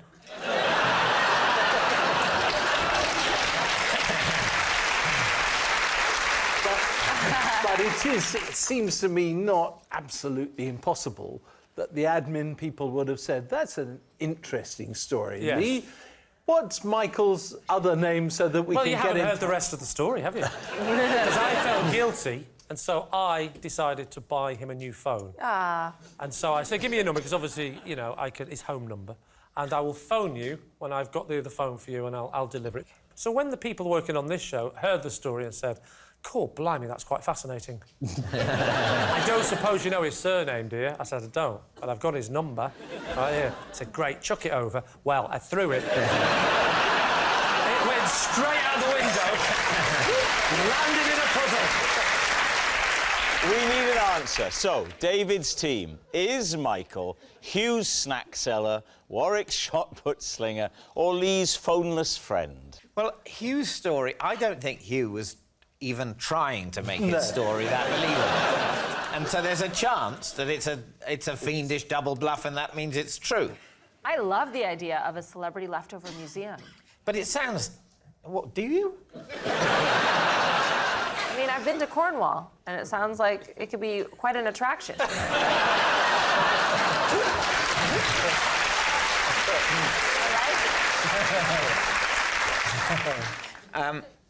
Warwick's story, that could be true. Michael, he looks like a shot putter. I mean, he wouldn't put it over somebody else's fence, would he? So what are you saying? You think it's Lee? Catherine, which way are you leaning? I feel like the shot put story is real, and that is because Warwick looked up to Michael a lot. I feel like they have a certain intimacy. Then again, it could be on the boating lake, the phone mishap. It is. I feel like a more likely admin story as to why Michael is here after Lee throwing his phone off the boat is perhaps Michael got on social media and was like, Lee Mack threw my phone into a lake, and the show reached out that way. I don't want to stereotype, but to me, Michael looks more like someone who threw a shot put in the army a few years ago than someone who's massive on social media.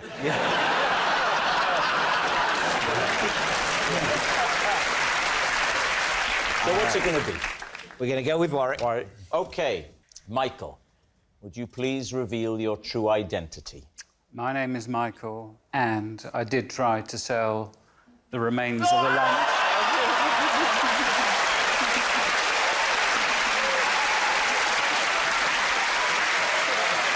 Thank you very much, Michael.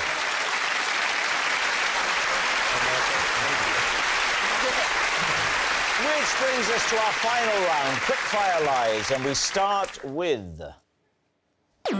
It's David.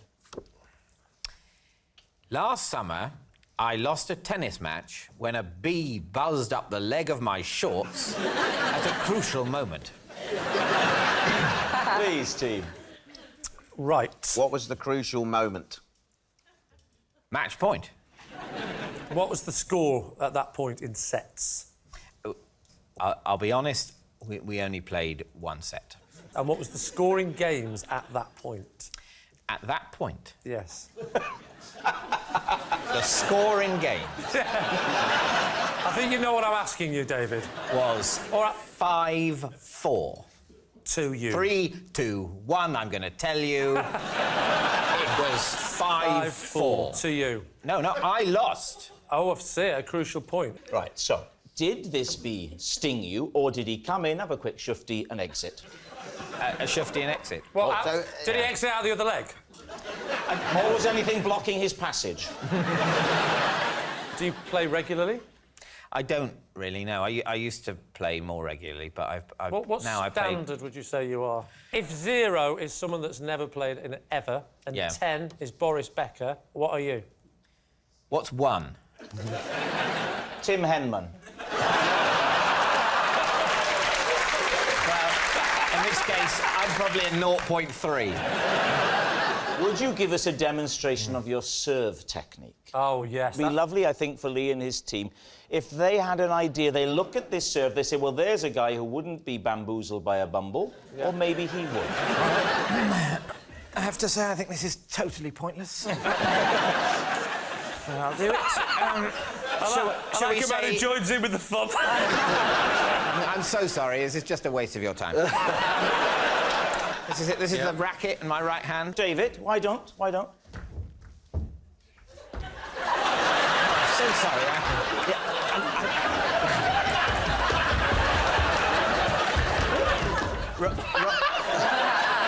Rob. OK, caught it.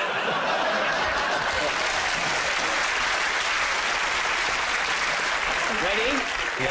You're not going to fire it at me, are you? I'll aim it over there. I'll zing it down that way. Please do, yeah. OK?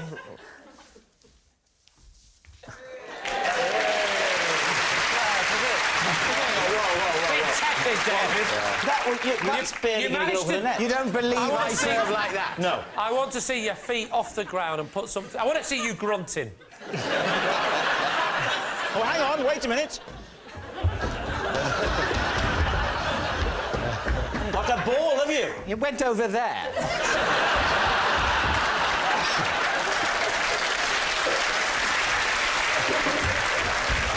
All right, ready? Right, go on then. I'm going to grunt. Go for it. I'm going to put my back into this. Go on then. I'm going to show I want it. You're doing that with your hands, you're trying to get rid of the bees. I'm bouncing the ball. That's how you congratulate a small child. Well done, son. You did very well. OK, and... That was lovely, thank you. That was lovely. That was more than we could ever have hoped. What do you think? He doesn't look like a tennis player. He probably has picked up a tennis racket. I don't think he's claiming to be at county level. He doesn't look like he would be at any level. No, but he... I think that's a lie. You think it's a lie? Yeah. Rick? I think it's a lie, because he would... Maybe a bee flew up his shorts when he was having ice cream, but he definitely...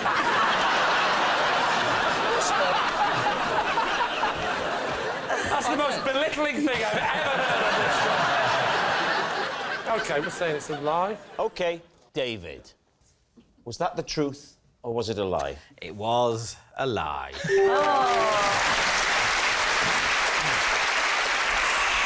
That noise signals time is up. It's the end of the show, and I can reveal that Lee's team have won by 4 points to 1. Thanks for watching. Good night.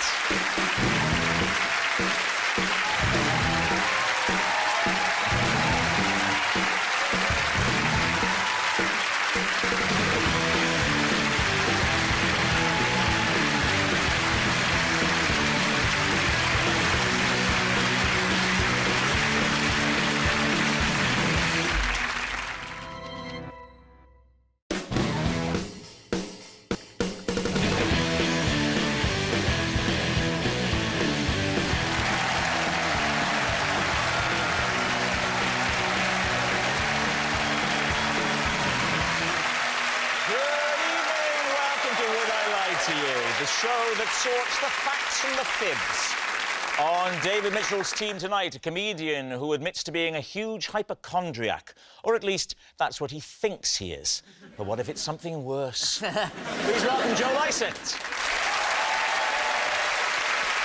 And a guest who called his first tour, Who is Nish Kumar? And his second tour, Nish Kumar is a comedian. Please welcome... He spoilt the introduction, hasn't he? It's Nish Kumar. And on Lee Mack's team tonight, a host of Watchdog, who's not only going to be entertaining us tonight, but after the show is going to help me get my PPI back, Nicky Fox. And I'm not saying he's posh, but he describes the royal family as new money. It's Miles Jupp.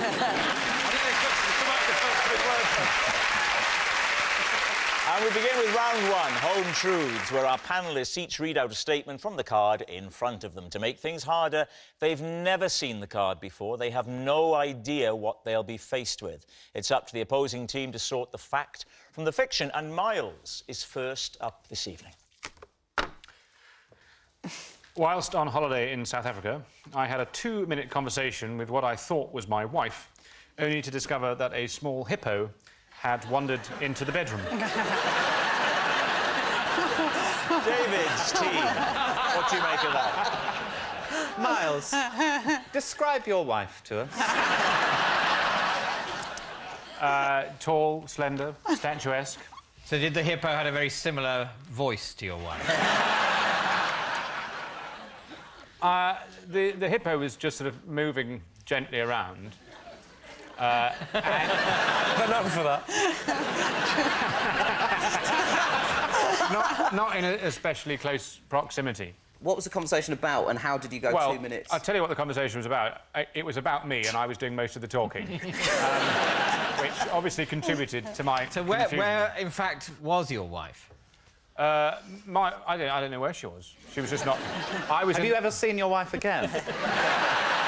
So, where were you? I'm guessing that this is a safari scenario, am I right? It was sort of on the outskirts of Cape Town. Describe the nature of the structure you were in. Right. Is it a building? Is it on the 4th floor of a... Did the hippo have to get in a lift?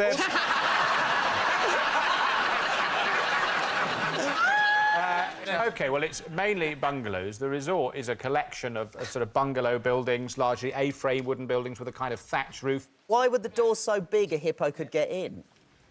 Well, it's a small hippo, isn't it? How small is a small hippo?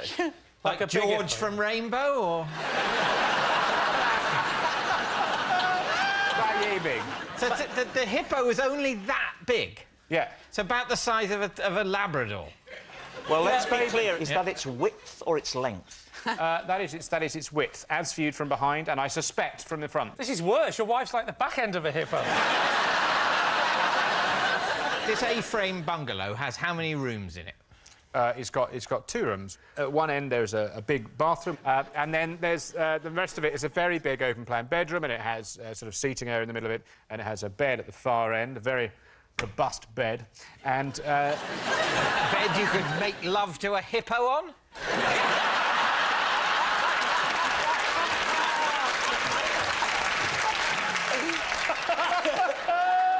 That is speculation, but I wouldn't bet against it.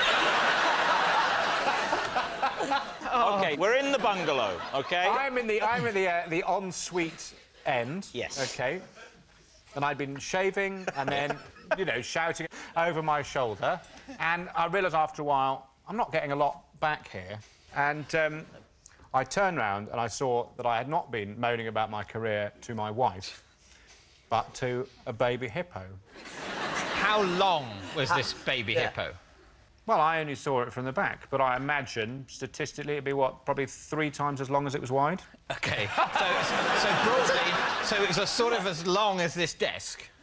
Nobody measures or animals by width. Well, you do. I saw a massive snake, it was this big.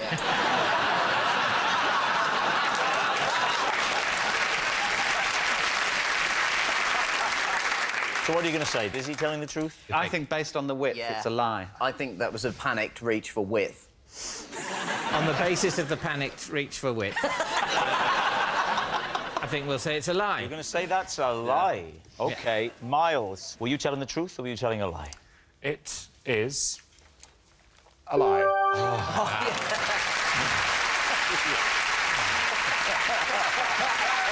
Yes, it's a lie. Miles didn't mistake his wife for a hippo whilst on holiday. Joe, you're next. I also went to the same resort and skinned a cheetah. I am wearing it tonight.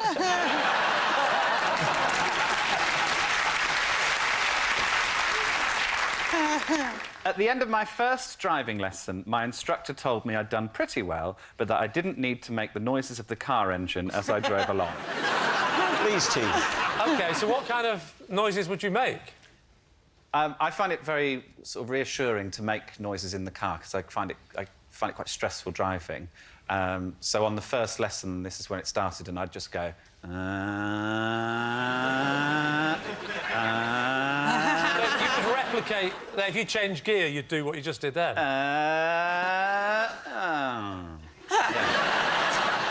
What's the reversing around a corner backwards noise? I need to just get into the character, into the position. I go, And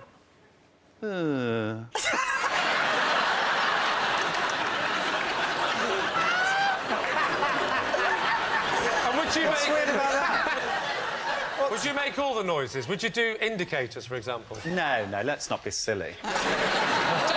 Just to get to the nitty-gritty. Yes. Name of driving instructor, because I remember mine, Norman, and we ate Percy pigs. I don't actually... Do you know what? I don't... Because I had 2, because the first one was a friend of my dad's, and he kept shouting, "Don't panic." It wasn't Clive Dunn, was it? I don't know that reference. Who's Clive Dunn? Clive Dunn played... Clive Dunn played You've just fallen into the generation gap. This audience actually oohed the fact that Joe didn't know who Clive... They were like, oh, you piece Well, of you said work. it oohed. Perhaps they were accelerating.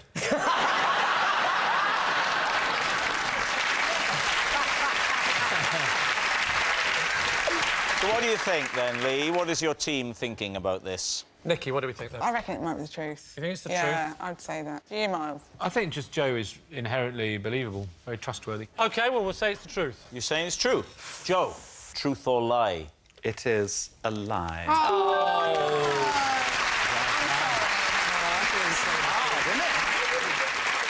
So, our next round is called This Is My, where we bring on a mystery guest who has a close connection to one of our panellists. Now, this week, each of David's team will claim it's them that has the genuine connection to the guest, and it's up to Lee's team to spot who's telling the truth. So please welcome this week's special guest, Amy.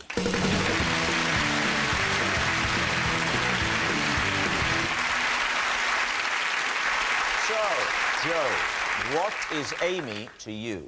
This is my friend Amy, and I grossly offended her when I made a less than perfect sculpture of her head. Nish, how do you know Amy? This is my friend Amy. We became friends after I found her asleep in a box of volleyballs. Finally, David, what is your relationship with Amy? This is Amy. She is the charity shop worker who sold my shoes whilst I was otherwise engaged trying on a pair of cowboy boots. Lee, where do you want to start? Nish, remind us again, Nish? I found her in a box of volleyballs. First of all, where were you where there was a box of volleyballs? I was working at a leisure centre just after I left school. And Amy was also working there over the summer between school and uni. Right. And they sent me to check on the volleyballs. Just check on the volleyballs? That's a good job from you, guys. Make sure the volleyballs aren't messing around. Has your manager recently been watching Toy Story? I believe the technical term was conduct inventory. So I was just You're trying supposed to make count sure. them. Yeah, you're supposed to count them. And it turned out that what she was doing was because no one really wanted to play volleyball, she'd found the perfect spot to have a mid-work sleep in. How big was this box? It was, like, woman size. Could she stretch woman size? Yeah. You've heard of a volleyball coffin? They transport volleyballs. Yeah. So you opened it up and you saw... A sleeping woman. Amongst all these volleyballs? How many were there? I think probably, like, 35. You see, you've just said to me that this box was woman-sized. Now, the largest woman I've ever seen is still smaller than 35 volleyballs. But I've used this as a chat-up line. If a woman says, oh, I feel a bit fat in this, I'll always go, don't be silly, you're less than 35 volleyballs for me. So did you wake her up? Yes. And so we became friends because then I would also often have a nap in the volleyballs? In the volleyballs. What was her job supposed... What was she supposed to be doing at the time? Perhaps she was sent to count the volleyballs earlier. Become bored by the monotony of the process. The boss kept... I keep sending people to count the volleyballs and they never come back. Working at the leisure centre, Nish, what else did your job demand of you? Basically, all-round dog's body, so I would work on the front desk sometimes. I thought you said all-round ball games. So everything except rugby.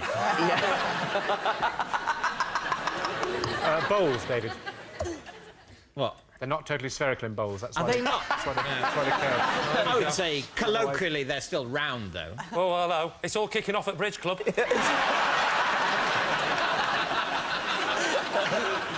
All right. Who else would you like to quiz? OK, Joe, what situation were you in where you were sculpting her head? I have an office in Birmingham where I live. That'll do. So, yeah, I totally believe it. I mean, that makes it... You can answer any question you like, I don't mind. You have an office in Birmingham? Yeah. But why? Why? Just to write jokes and be creative in. So, you went to this office to write jokes... Yeah. ...and said to your friend, would you like to come along, sit in the corner, and I'll sculpt your head? I've been looking for a use for all that clay I keep in my office. Had you just been watching a Lionel Richie video? Hello? No. Oh. So, did you know how to do this? No. But, yeah, I thought practice makes perfect, so I called Amy and... How long did you spend doing it? Maybe an hour or so. Weren't you tempted to just make it really soft, get her face, push it into it, then do the back of her head, and then go, well, at least I've got a mould. You said she was offended by this sculpture. Yes, she was offended. What did you end up with? It didn't look like her. What did it look like? It looked more like Ainsley Harriott. OK. Now, what about David? I'm looking forward to this.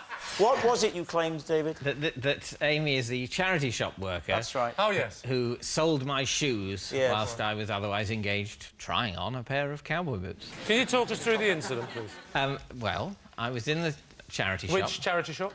It was a Marie Curie charity shop near where I live. OK. So I'm setting the scene before this. You're at home, you're thinking, it's about time I got myself some cowboy boots. I'm not willing to commit to a new pair in case I go off the idea. Just on the very slightest off chance it don't turn out to suit me and my personality.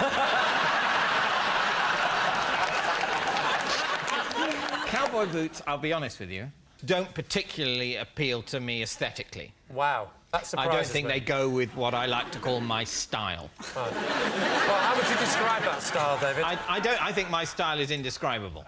Oh, no, I could describe it. I think it's best left undescribed. OK. I wasn't sitting at home plotting the purchase of some cowboy boots. No. I was pottering around near my house, and I saw the Marie Curie shop, and I saw in the window what looked like a nice selection of second-hand novels. Right. And I went in, and it wasn't a nice selection of second-hand novels. It was all Ken Follett crap. But I did notice the array of shoes, and I tend to take my shoes off at home and maybe wear slippers or socks. I don't want this to get too sexy. And so... I might need my inhaler. So what I vaguely was on the lookout for was a pair of everyday, easy-to-put-on, non-lacing shoes that I could keep by the back door in case I needed to pop into the garden for some gardening. But you said you'd taken some of your shoes to the charity shop. I was wearing shoes. What, you decided take them off in the shop and hand them to her? When you go shoe shopping, do you go barefoot? Take you seriously. No. When I take shoes, keep me waiting. When I take shoes to the shoe rider shop, I choose shoes that I no longer want. I don't wander around and then go, well, do you know what? You can have these if you want. Why would you do that? You take them ready to give. I wasn't. It was not my plan. Rob, can I just say, Rob, you're the only person in the whole of the United Kingdom watching this that isn't following this story. Well, he said he took off his shoes. Why do you think he took the shoes off? To try the other one. To try the cowboy shoes on. Oh. Right, sorry. Well, David, I owe you an apology. There you are in the shop. Yeah. I'm in the shop and I spot these cowboy boots, and to me, they look sort of quite loose and easy to slip on. What length? Not width, length. I'd say that long. About that, so they're coming up to just below the knee? They're not, you know... How tall are you, Rob? They're not below... For me, they'd be thigh length. Can't see over these.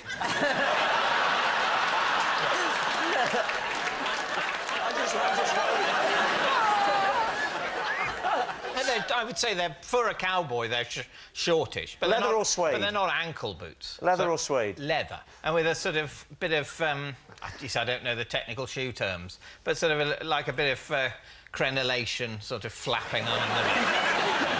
I'm just going to have to use the terminology of the medieval castle. It's the only way I have of describing it. Anyway, they look so like... you saw them? You saw them? I saw them. OK. So I thought, you know, I'll try them on. Yeah. But they were slightly harder to get on than I imagined. People in the shop, I imagine, were going, why is David Mitchell trying on cowboy boots? The shop wasn't as packed as you're imagining. I thought myself to be the only customer there. Right. I was soon disabused of that notion. When did you notice that your own shoes had been sold? I think, well, I remember I walked to the back of the shop in the cowboy boots, restraining an urge to walk like John Wayne. And when I came back towards the shoe area, I noticed that my shoes weren't there. And did you see who'd bought them? I didn't, no. I'm picturing a scene where you walk out the shop and you walk home, and then a few minutes later, a cowboy goes up to the counter and says, excuse me, I was just trying on a pair of... And then behind him, a clown, and then a sailor. And this just goes on all day, round and round. Yeah. David, I don't know you. I've just got to know you today, and I admire you very much. But what I know of you from watching you on TV, the cowboy boots, it's just... I can't buy it. I can't imagine you'd even try them on. Well, in which case, then you should say that I'm lying. I might do. So, we need an answer. Lee's team. Is Amy Joe's miffed model, Nish's sleepy sidekick, or David's sneaky shoe seller? I'm more inclined to believe Nish myself. You believe Nish? Yeah. Because? Because I don't know, I just think Amy and Nish look like they could be really good mates. Miles, you think? Well, I was looking at her very closely. While Joe was talking about sculpting her, she looked quite icy about the whole thing. And, of course, she was very offended in the stories, but during David's story, she looked, I mean, understandably baffled. I think it might be Joe, actually. What do you think? Well, I'm beginning to think. I mean, it doesn't even matter what I think. I mean, your own... I mean, my job really is to agree with you, Lee. I mean, you are a man... Are we trying to reenact Dad's army here? Do you think that's wise, sir? I think...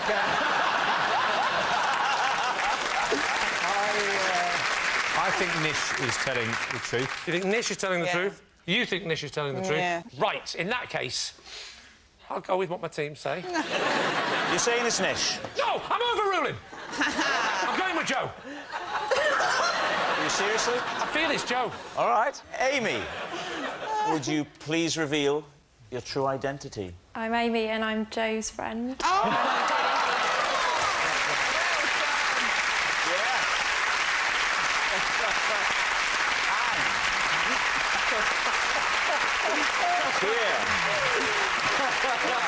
This is the sculpture that Joe liked. Oh, good Lord.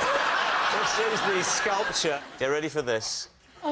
You will never, in your lifetime, witness a worse sculpture than this.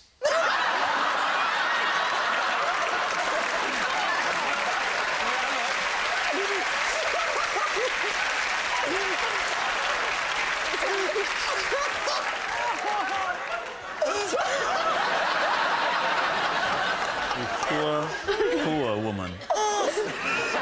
Yes, Amy is Joe's miffed model. Thank you very much, Amy. Thank you.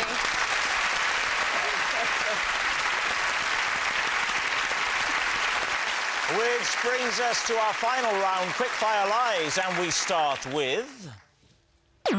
It's Nikki. Right.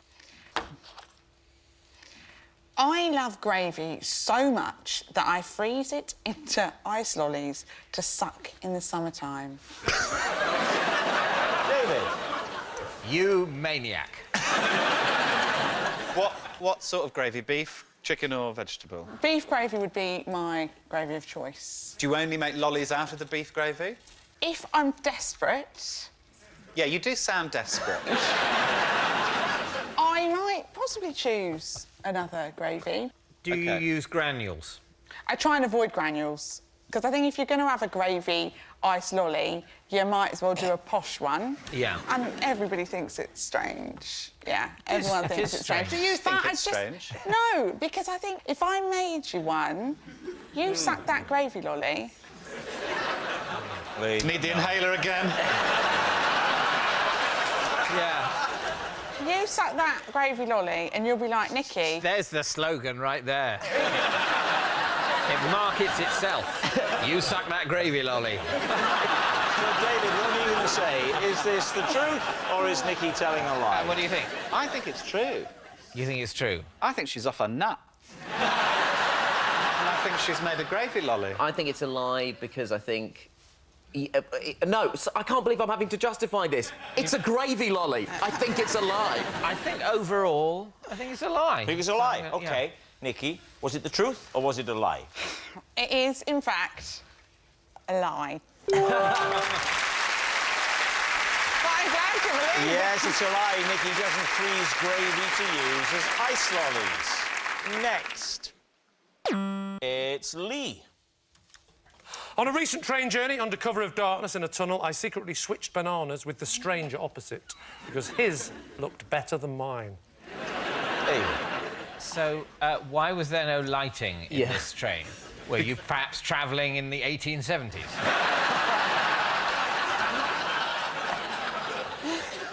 Because it was daytime, and in daytime, they don't turn the lights on in a train.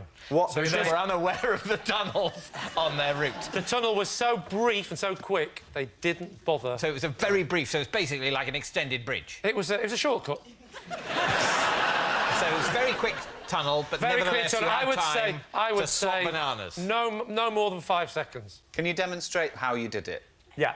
I had my banana, and I was looking at it thinking, you know, when yours is just a bit... It's not... I like them really yellow. I don't like that bit where they're just starting to go a little bit black. Yeah. You know what I mean? Just a little bit. But it was close enough where I thought, given an opportunity, I reckon I could swap that banana, because he was reading his paper. I thought, he's not concentrating on that banana. He hasn't fully engaged with the colour. So he was reading his paper. Yeah. So he's holding a newspaper with two hands, and then in one of the hands he also had a banana. No, it was on the table in front of... Have you been on a train recently? The point is, he wasn't holding the banana. I'm not that bold. No, fine. I'm not that bold. That would have been awkward in the darkness. Hey, what's going on? What's going on? Hey, what's going on? And then the lights come on, and I go...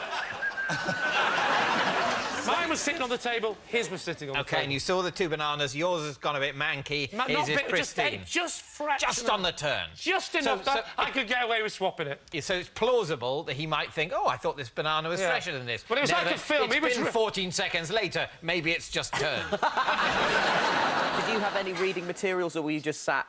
Don't mock me, you know I can't read. I was simply entertaining myself, as ever, with my Etch-a-Sketch. And I remember thinking...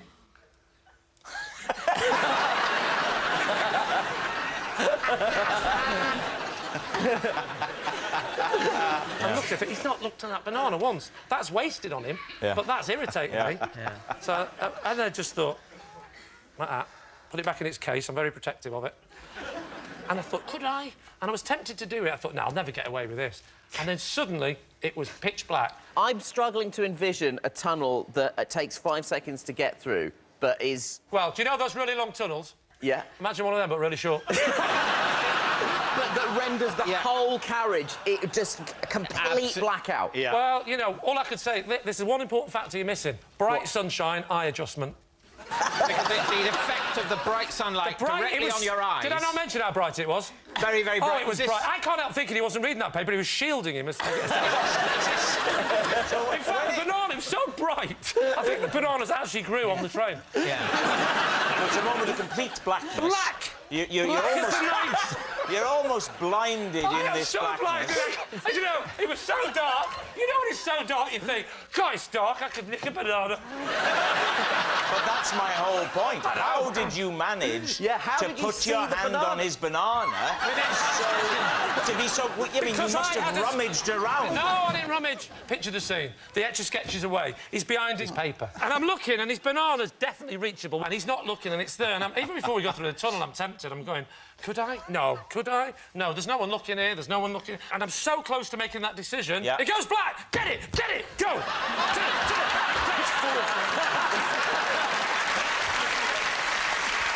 He goes. And I'll never forget his face. I will never forget his face. He literally...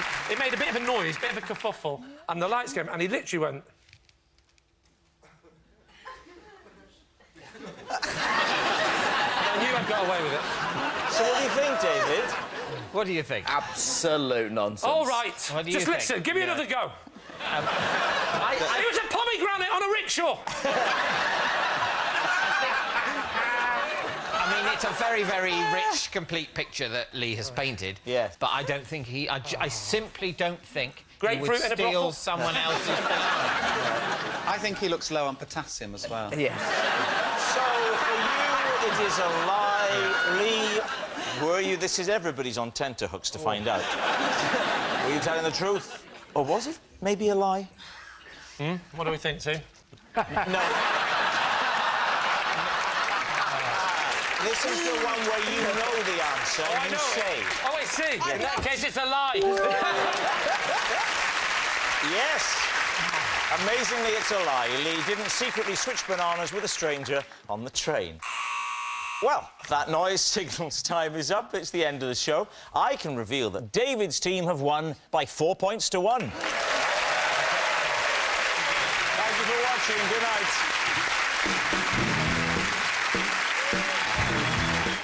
Celebrating 50 years of Just a Minute, Paul Merton interviews Nicholas Parsons. Just go to the Radio 4 website. Next, though, meeting the people of real America who've changed the shape of the country. Miriam Margolyes on a big adventure.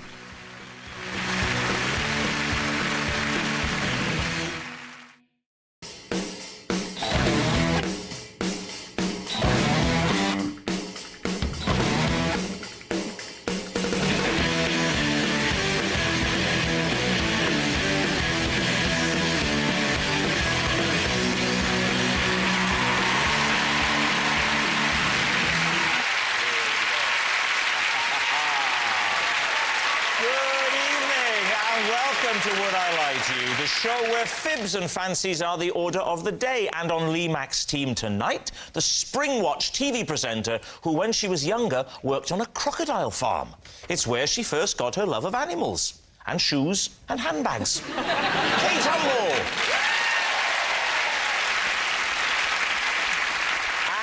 In the hit sitcom Rev, he plays the lovable, slightly odd, bookish nerd Nigel. And he's such a consummate actor, he started getting into character 32 years ago. It's Miles Jupp! On David Mitchell's team tonight, an actor who stars in The Indian Doctor, a show all about the first ever Indian doctor in Wales. I'm not sure what part he plays, I just hope his Welsh accent's up to it. Sanjeev Bhaskar! And it really is no exaggeration to say we have had hundreds of letters saying you've got to get this guy on the show. All from Judy, who just wants one night to herself, Richard Laidley!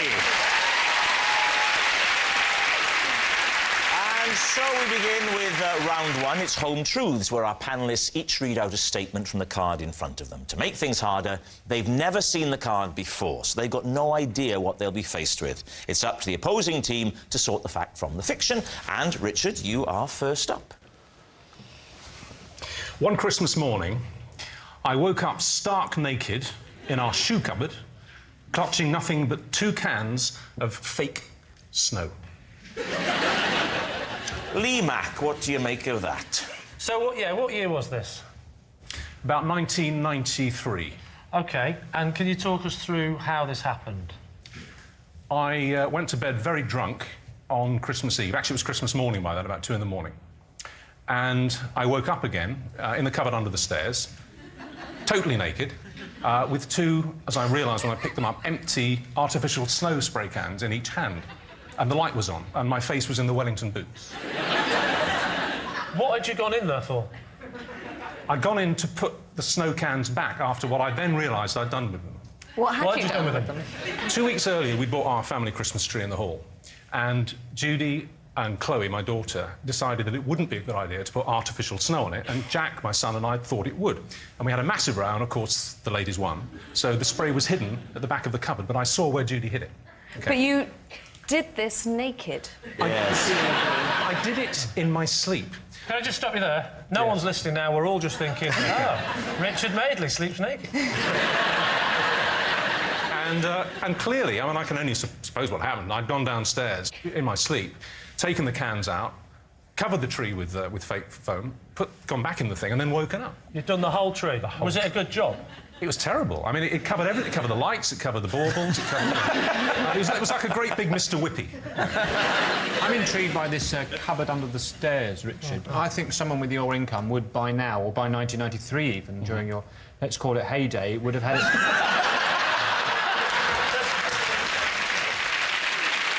I do think you would have had it converted into a downstairs facility. Is that your view of opulence? That any sort of space under stairs must be fitted for immediate any sort of ingestion. unused space anywhere. Any money at all. There's something about the combination of wealth, career success, and a little cubbyhole that just says poo. What did Judy and Chloe have to say about this in the morning? Christmas morning dawned, and I went down with Judy, and there it was, looking awful. And I just went, Jack, we told you not to do that. And you went and kept it up for about a minute and then confessed. So you woke up at 2 in the morning? I didn't wake up. I was sleep spraying. You were sleep spraying, but then you went into... horrid connotation. Think of the children. We've all done it. You did the spray. What's your first conscious memory? Waking up in the cupboard or waking up in the bed? No, waking up in the cupboard. Do you always sleep naked? Yes. Always? Yeah. How does Judy feel about that? Well, so does she. Blimey. Is it me or is it getting up to the... Sorry, hang on. No, give me a minute.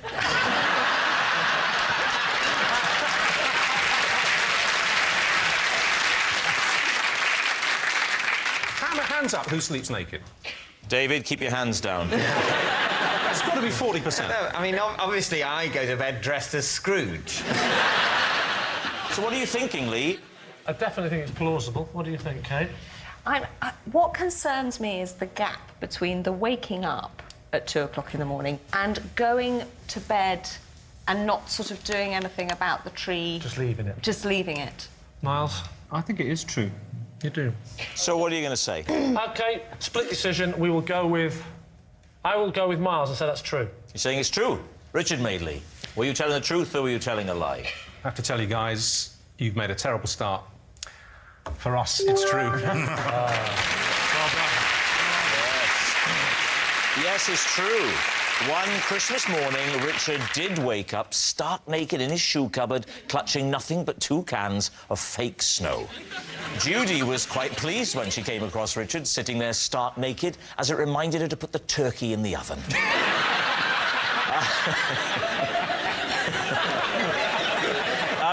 Miles, you're next.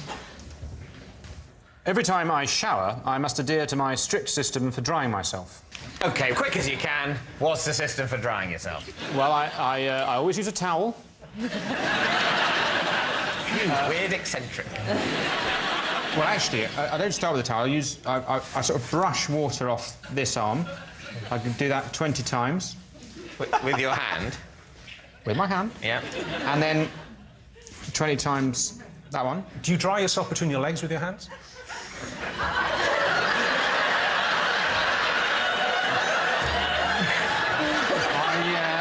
No, I don't, Richard. Is it like an OCD thing where it is 20, or is it roughly 20? Oh, it can be multiples of 20. You're not serious. Yeah, so like 20 of those. 1, 2, 3, 4, 5, 6, 7, 8, 9, 10, 11, 12. We know what 20 is. Yeah. And then the same with that. And then 30 with the hair. 30 in the hair. And then I go. And then I think if I'm ready to move on to the towel phase, I think I've done the arm and head thing. It's towel time. And when did you start doing this? In the last 2 years. When you reach for the towel, are there any other oddities, or do you basically then proceed in what we would refer to as a conventional drying manner? Well, I get the towel and I do 50 on the top of the head. Right. And then this is quite a new development, actually. Probably within the last... The whole thing is quite a new development. No, but this... You clearly had some sort of breakdown a couple of years ago.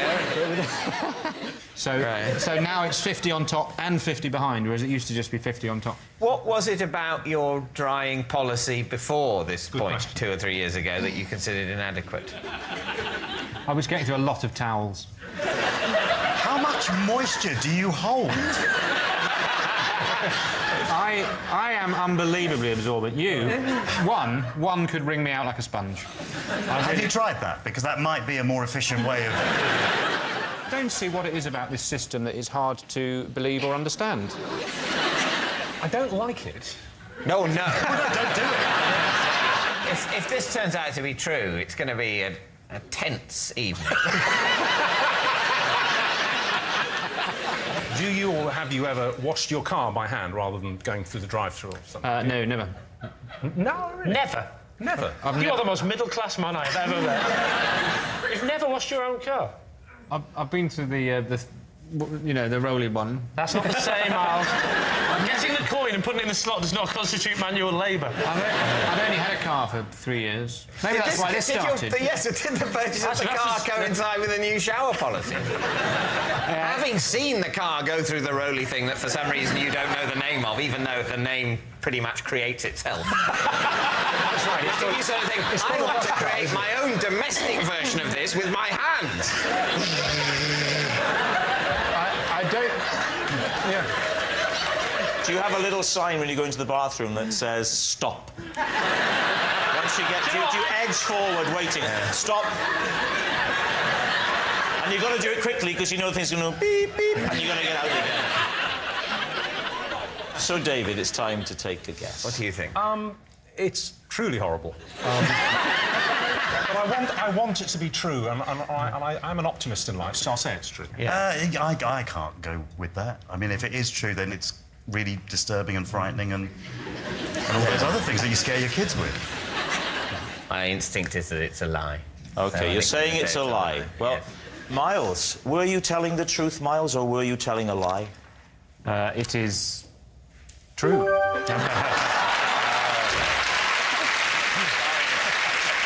Yes. Almost unbelievably, it's true. Every time Miles showers, he must adhere to his strict system for drying himself. Kate, you're next. Every time I have a haircut, I ask to keep the hair, which I then take to London and scatter for the pigeons to make nests with. There we are. All right. David, what do you think? What is it that makes you think that the pigeons of London are short of stuff? Hair. I mean, there's just a lot of nest-making stuff in London, Well, actually, surely. there isn't that much. And there has been this big drive to keep London tidy. And Kate, do you believe that pigeons prefer blondes? Is that the... No, but I think they do like curls. How do you know that? They prefer... Well, you know, when I scatter it, I then just sort of stand back, make sure it's appreciated, and you know... It immediately gets snapped up. It does. They go away. There's somebody else feeding them some bread, and they go... Yeah, Curly they hair. do. Who wants a bit of old Hovis? You know, How when much you of your hair do you get cut for the curl to be included? It's about 1.5 inches I have cut. I don't have it cut very often. Where in London do you go to distribute your clippings? Can I ask you a question, David? Have you ever met a woman before? I really hope that's the kind of thing you say to random strangers. It's not a thing I've ever said before, but you can't say it isn't pertinent to the circumstances. Do you secretly hope that one day a very clever pigeon would make a tiny little wig? If he did, yes. What might he sound like, Richard? Because I've been told that you do a very good Oh, he's doing it. He's doing it now. That's a wood pigeon, isn't it?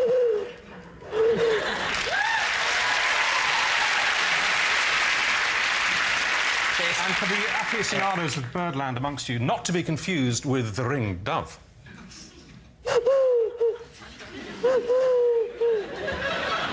And also, not to be confused with the parrot. Hey! Pretty Polly.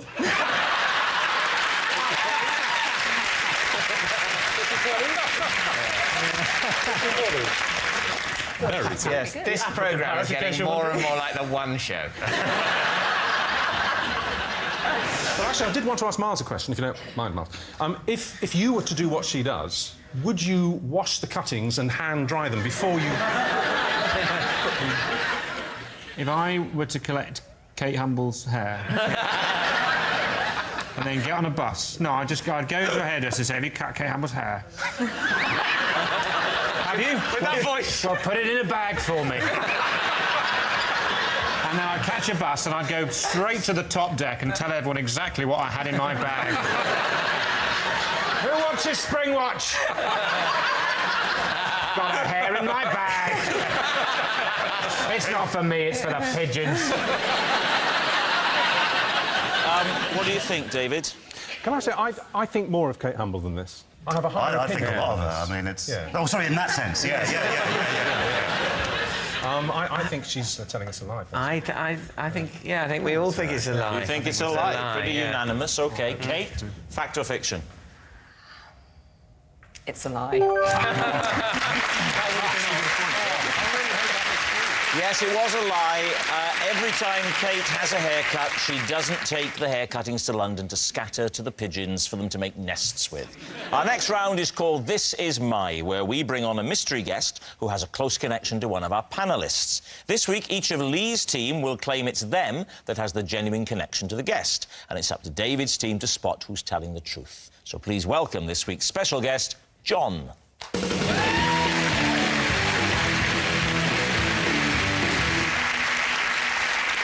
Right, Miles, first of all, what is John to you? John and I were paid to fight together in a supermarket, dressed as gladiators. Kate, how do you know John? This is John, and when I was in Africa, he and I dressed up in a pantomime giraffe costume in order to get close-up shots of giraffes in the wild. Lee, what is your relationship with John? This is John. Despite being total strangers, we were once forced to share a bed when we were double-booked into the same hotel room. David, where do you want to start? Well, maybe with Kate, because what I'm reluctant to believe is that the best way of lulling giraffes into a false sense of security is to try and disguise yourself as a giraffe, because I reckon a giraffe, it takes one to know one. He thought that if we dressed up as a giraffe, then he could put the camera on a kind of periscope thing up the neck of the giraffe and get that evening shot of the giraffes against the sunset. Now, you said very astutely that it takes a giraffe to know a giraffe. If we tried to do this in daylight, it would have failed completely, because giraffes have extremely good day vision, but their night vision isn't very good, and that's why we decided to try it. Why is it then necessary to disguise as a giraffe at all? Why not just take a stepladder? They are not completely blind. They're just not necessarily going to worry too much about whether you're made out of polyester or real fur. Do you just show us how you did this? How it works. Would you like me to do that with John? Lee would be the perfect partner for this. Lee, if you come... He has a look of the wild about him. Here. Kate's going to demonstrate the whole giraffe doppelganger with you, Lee. So you are in the front, OK? You need to stand about there. And actually, could you three stand up and all just be giraffes in the wild with the sun behind you? Yes. Okay. Do you ever get the feeling she's mocking us? OK, so you've got this big giraffe costume on, and it's got a kind of pole up the back as its spine. You have got a camera on a pole poking out of the mouth of the giraffe, right towards them, OK? I am behind you.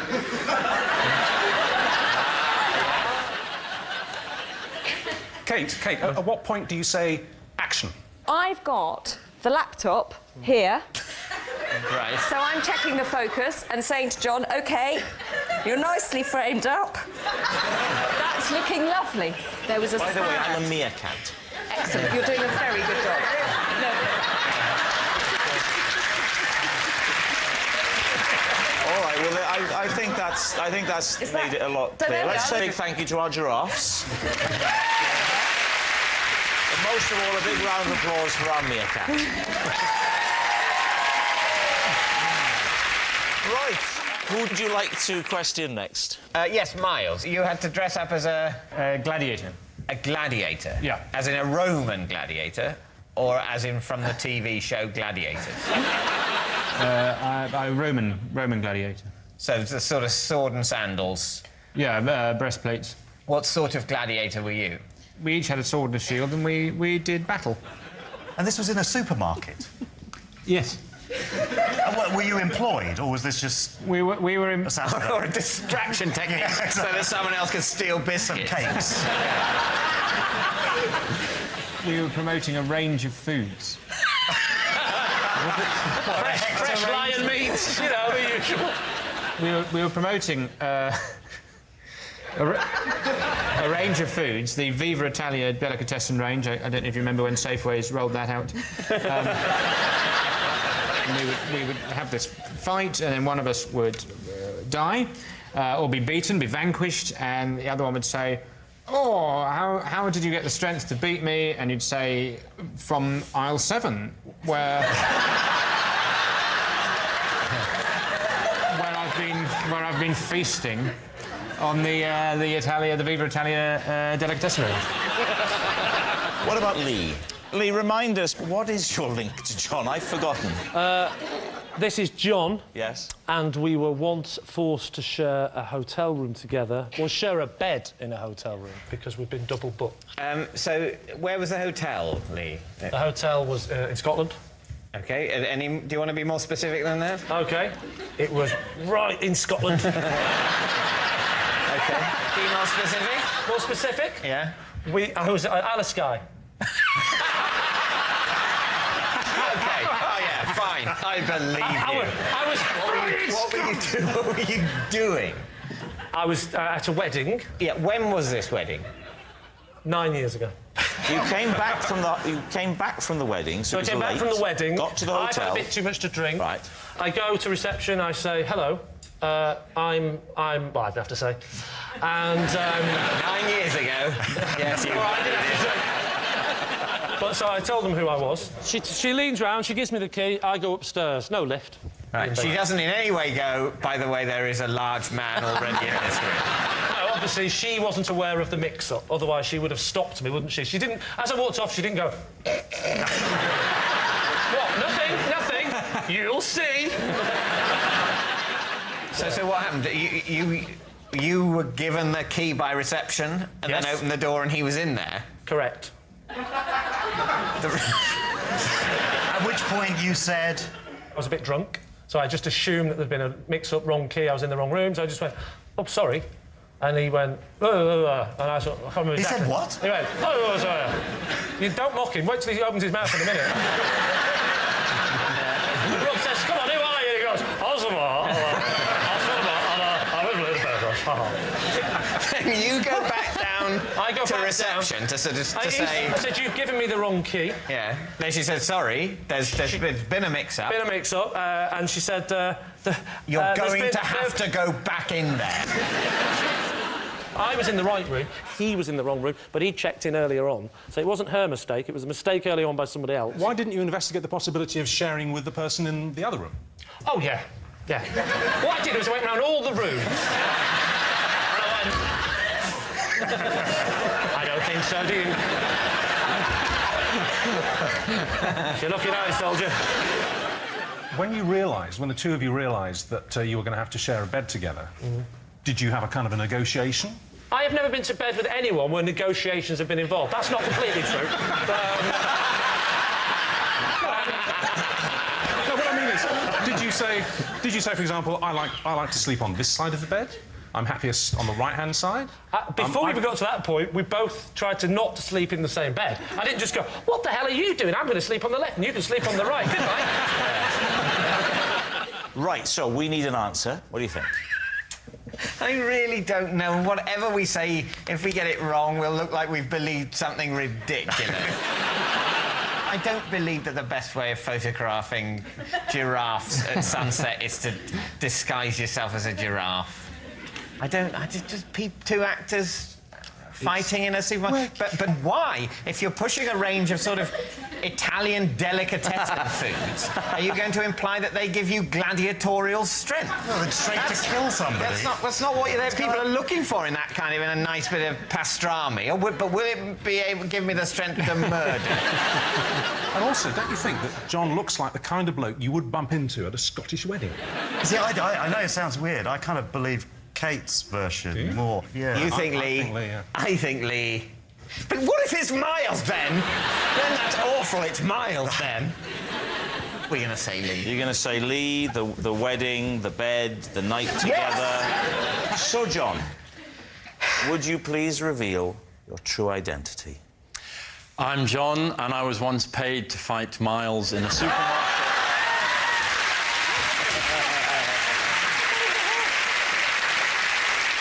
Yeah, John and Miles were paid to fight each other in a supermarket while dressed as gladiators. It's a horrible, stupid game. Thank you very much, John. Thank you. Which brings us to our final round, quickfire lies, in which our panellists lie not only through their teeth, but against the clock. We will start with... David. I like pens. I know this! It's true! It's true! I like pens, and I like to know where my pens are. For this reason, I have a 3-point pen policy. What's your 3-point pen policy? Well, point 1, I find it important to know where my pens are at any time. For example... That covers all three, doesn't it? This pen. No. Point 2 is to is to be hyper-aware of any pen that I've lent out.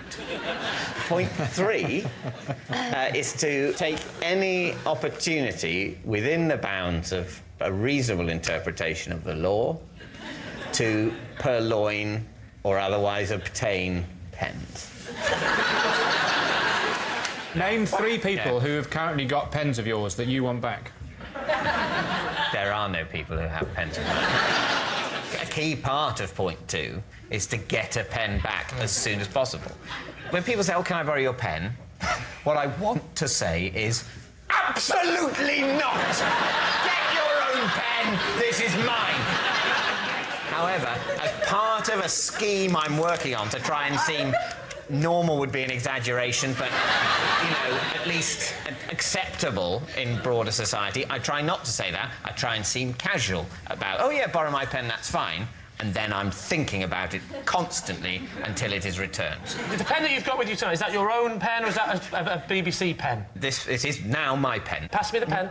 I'd rather not. Well, you have to. You have to pass me that. I will give it you back. Yeah. I will promise to give you the pen back within 5 All minutes. right, OK, shall I... Let's meet halfway. All right. It'll be the first time we've made physical contact in 5 years. I'll see you. Right, put the pen on the floor and step away. Step away from the pen. You're going to destroy the pen. I'm not going to destroy the pen. You've got such a cynical mind. Back away from the pen. He's going to destroy it. I'm not going to destroy the pen. Is. That would be infantile. So this is a pen you got from the BBC today. Yeah. If I take this pen and say I'm keeping this pen, what will you do to get the pen back off me? I will not fight you. So what are you thinking, Lee? It didn't seem much of a system, did it? That he's going to ask me to have the pen back, I'm going to say no, and he's going to leave it at that.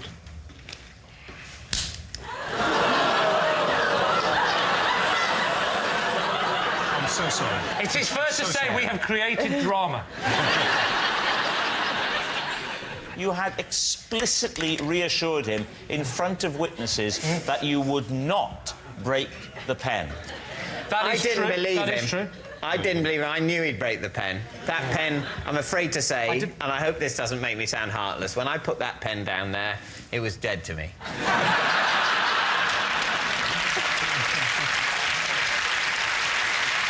Right, Lee, which way are you going? Is he telling the truth or was he telling a lie? I bet you love pens. I bet you're pretty crazy about pens, but you do not have a 3-point system. I think he might. OK, Lee, take a guess. Truth or lie? We'll say it's a lie. You're saying it's a lie. David Mitchell, the truth or a lie? It is, in fact, true.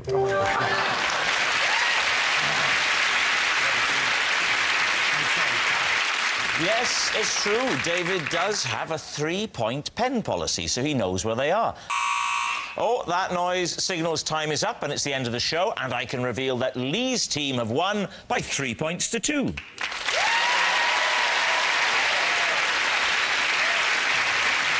it's not just a team game, and my individual liar of the week this week is Miles Jupp. Yes, Miles Jupp. He has the face of a choir boy and the morals of a choir master. Good night.